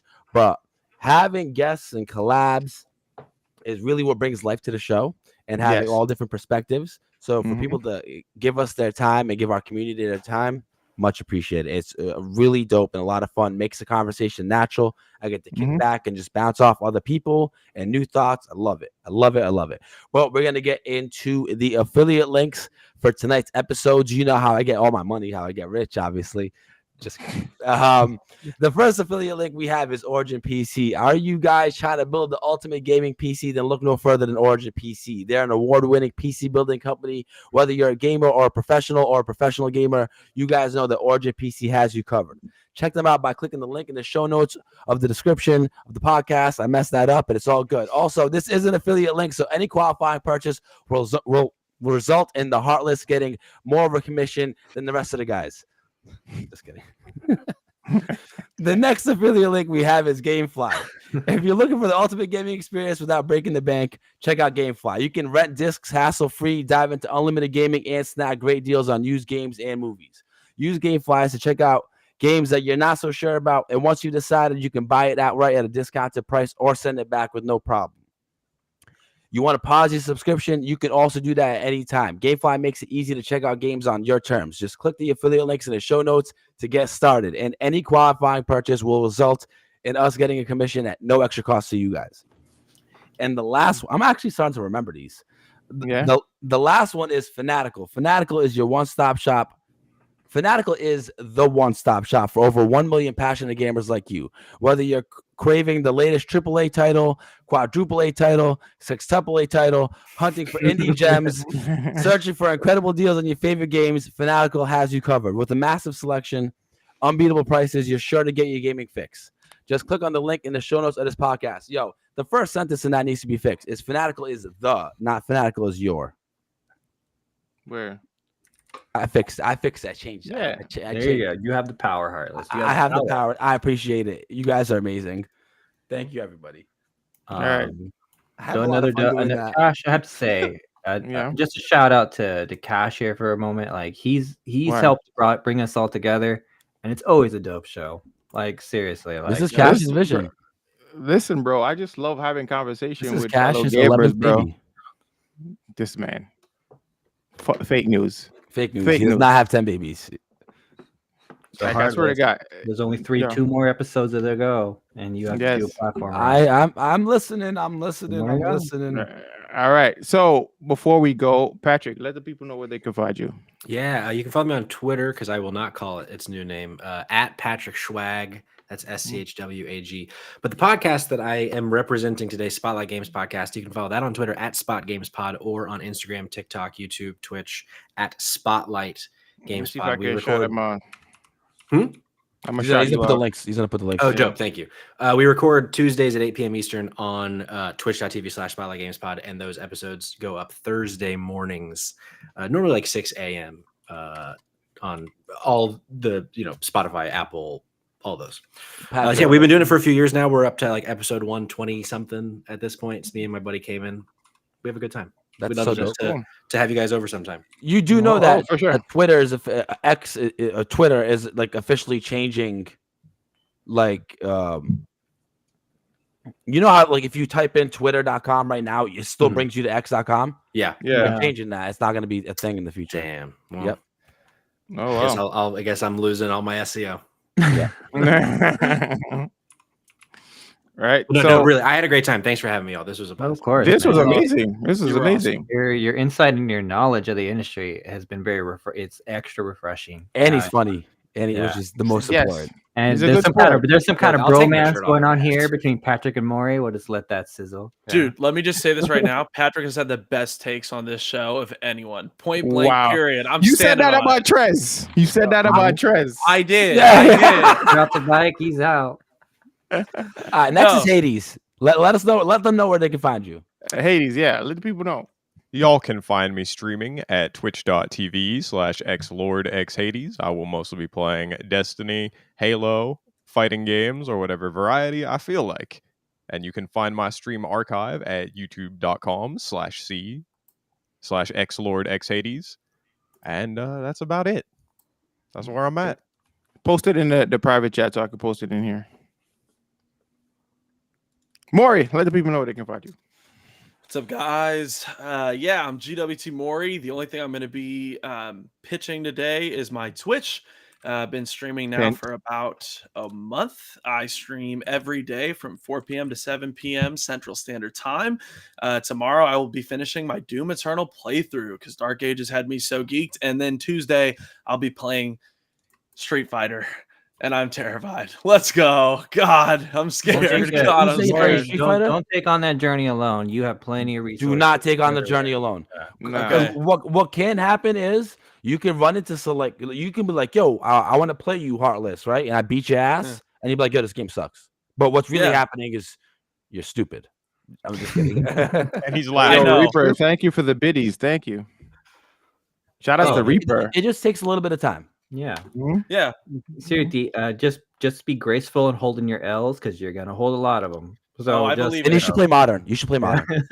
Yeah, I don't even think know you what should that start means. with modern. No. If you're gonna play Start with modern. Blanca, get that. You gotta have that. Gotta get that damage. We're gonna teach him classic charge. Teach them classic. You know, I got him on the mathematics. Mhm. All right. All right. I'm gonna Heartless, need let people know where they can find you. You guys can find me everywhere. I'm famous. Just kidding. Find me at twitch.tv at theheartless_99. You can find me in Cash's streams because he's dope. Twitch is really like my main thing. You can find me on TikTok, obviously. Just look up the Heartless, stuff like that. We're also reconstructing our team Twitch. No, team TikTok. Let them know about that. Oh yeah, we have the KXI. Oh, this is about what I was about to say. You can also find me representing KXI and X Element. Shout out to those guys. KXI is the Cash X Hilaria family. That's the family that we've built from the ground up. And I also am sponsored by X Element, which is Jeremy's my manager. He is the FGC manager at the X Element. Mhm. And, Here's the Discord for anyone interested. Hopping Yes, in. drop that Discord, This please. great guy. So Heartless, what are you going to be doing between July 18th and July 22nd? I will be going to Evo. So Let's you guys definitely go, want to Evo. check out my Twitch. You want to see the streams because I'm going to be trying to stream like all day. We talk about from the mornings to the eating breakfast, drinking the coffee, to getting my controller, go into the to people's hotel rooms to beat their ass for money so I can go out partying later that night, then go into the event to see the crazy Evo event. I'm going to be streaming my matches, and then I'm probably going to be trying to party and stream that all night. So who knows? That's dope. And we're going to win Evo. That's what's going to happen. We're going to win Jerem, hearts last- at Evo, but there's demons there. There's demons there. All you gotta Jerem. do is win the hearts. Yeah, Uh, Jerem, last but not least, let the people know where they can find For you. me, Get right outta I here. echo a lot of what Harless said. You can find me across all these dudes' streams and stuff. I'm a regular face in there. Now that I know you, Patrick, I'll be sure to support your Please, your guys, podcast. give Patrick that follow. Please. Let me shout him out. Yeah, I'm a regular face in all of them. If you pop in and say hi, I'll be one of the first people that probably say hello to you. It's like, I'm just here to support these guys and help get us where we need to go and help us all reach our dreams. X Element's been a big part of my goals and my journey. We're here to kind of just change the landscape of esports and competitive gaming as a whole. We're just trying to make waves. We're just trying to make a difference. That's our goal here. And we have I don't know if this is your thing, Cash, but we have the Gamer Actual Show has a Reddit page now. Here it is. Yes, please follow the Reddit page. Follow the Reddit Everything page. that we talked about today, there's links to all this where we got all our sources here in this Reddit. So in case if you guys want to Thank you for the follow, if you Oreo. guys want to get more of a deep dive in anything that we talked about, it's all here. And this is a real regular thing every week. Every week there will be the articles that we're going to talk about, so you guys can follow along with us. Mhm.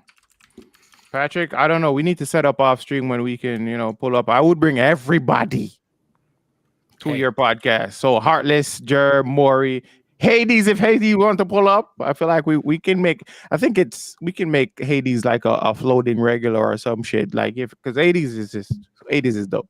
So reliable. No, I He's agree. everywhere too. Right. Patrick, I was literally about to say I'll kill to be on your show. You tell me Let's who I go. need to Let's do. talk. Yeah, Let's talk. yeah, I got you. All right. So make sure you guys follow Patrick. I don't know Four if you guys followers gained from tonight's podcast. No, LFG. more than four. More Oh, than really? 4. Oh, that's dope.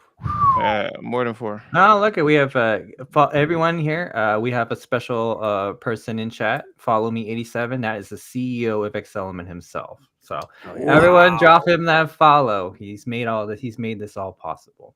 So. All right, dope. Shout out to him. All right, so guys, this is it for the podcast, yo. Thank you guys for coming through. Much love, much appreciation to y'all. Who are we waiting out to, Heartless? Pick somebody, please. Okay, I got you. Let me go search. Give me 5 seconds. After Sophie. If you want to get after Sophie, we'll shout you out and then Jerem will let them know. All right, I guess we could do that. We could do that. We're right out there. Pixie's playing. We have Pinksy? Pandarf here. Pandark. Noel. That's one of the Hades' buddies. No, Let's on raid out the streets. Pinksy. Let's give Pinksy a fellow KXI member the raid. LFG. Playing Rainbow Siege. He's playing Siege. That's dope. We have Juju, what's Blaze. good? Welcome who in, is- Prez. Welcome in. You guys showed up at the very end, but we can't keep all of our guests here for hours and hours and hours. Yeah, just click that follow button, please, before we raid out. Please give that Patrick a a follow. Reddit for Cash, bro? GameSpod. Yes, that's the Reddit. That's the I have Reddit. Reddit. Why not? This Reddit is all about gaming news. It's not, A lot of X-rated. porn on Reddit. I don't know if you guys know this. I know this. A lot of porn on Reddit. Okay. Don't say it like that, Heartless. You're No. oh my God. we'll moderate that. We will moderate that. Come on, Patrick. They're not gonna pull up on the gamer. Yeah. Let me The guess. wildest Heartless. thing Every about single- Reddit is like every the single specifics. You can get a very specific thing, and it will find you every video on the internet. I bet I can find specific porno thing. Heartless on Reddit. I Oh guarantee. man, I bet. God, I I hope hope your so. feed is not full of like jury videos. Oh my gosh. Yo, listen, I gotta say one thing. What? Okay, cool. I get it. Oh, did you I mute get it. him? Keep going. No. All right, we're reading out. All right, have a good night, guys. Have a good night. Thank you guys for hanging out. Shout outs to everybody, bro. Good night. Peace out. I love it. Peace out. Is Patrick already gone? I think so. He only had 2 hours. He gave us extra time, but No. Mm-hmm. My question was, what was his Twitter handle? Because I typed in Patrick Schwag and I didn't get it. He's got a link You spell tree. swag. He's got a link tree on his page here. Yeah, just follow the spotlight thing. Okay. Are we offline? Mm-hmm. Yeah. We just rated out. Rated to Pinksy. Great show, dudes. Seriously, I love the chemistry on this show. I just love it. Doesn't matter who we bring in here; they just always fit like a perfect puzzle piece. I love it. Yeah, but it's just all about conversation. I feel like that's what it is. But I think we need to find a female co-host at some point. Just to throw, if anyone knows anyone that might be interested in getting into this, I'm slowly building that up because I got a female streamer to follow me recently. I didn't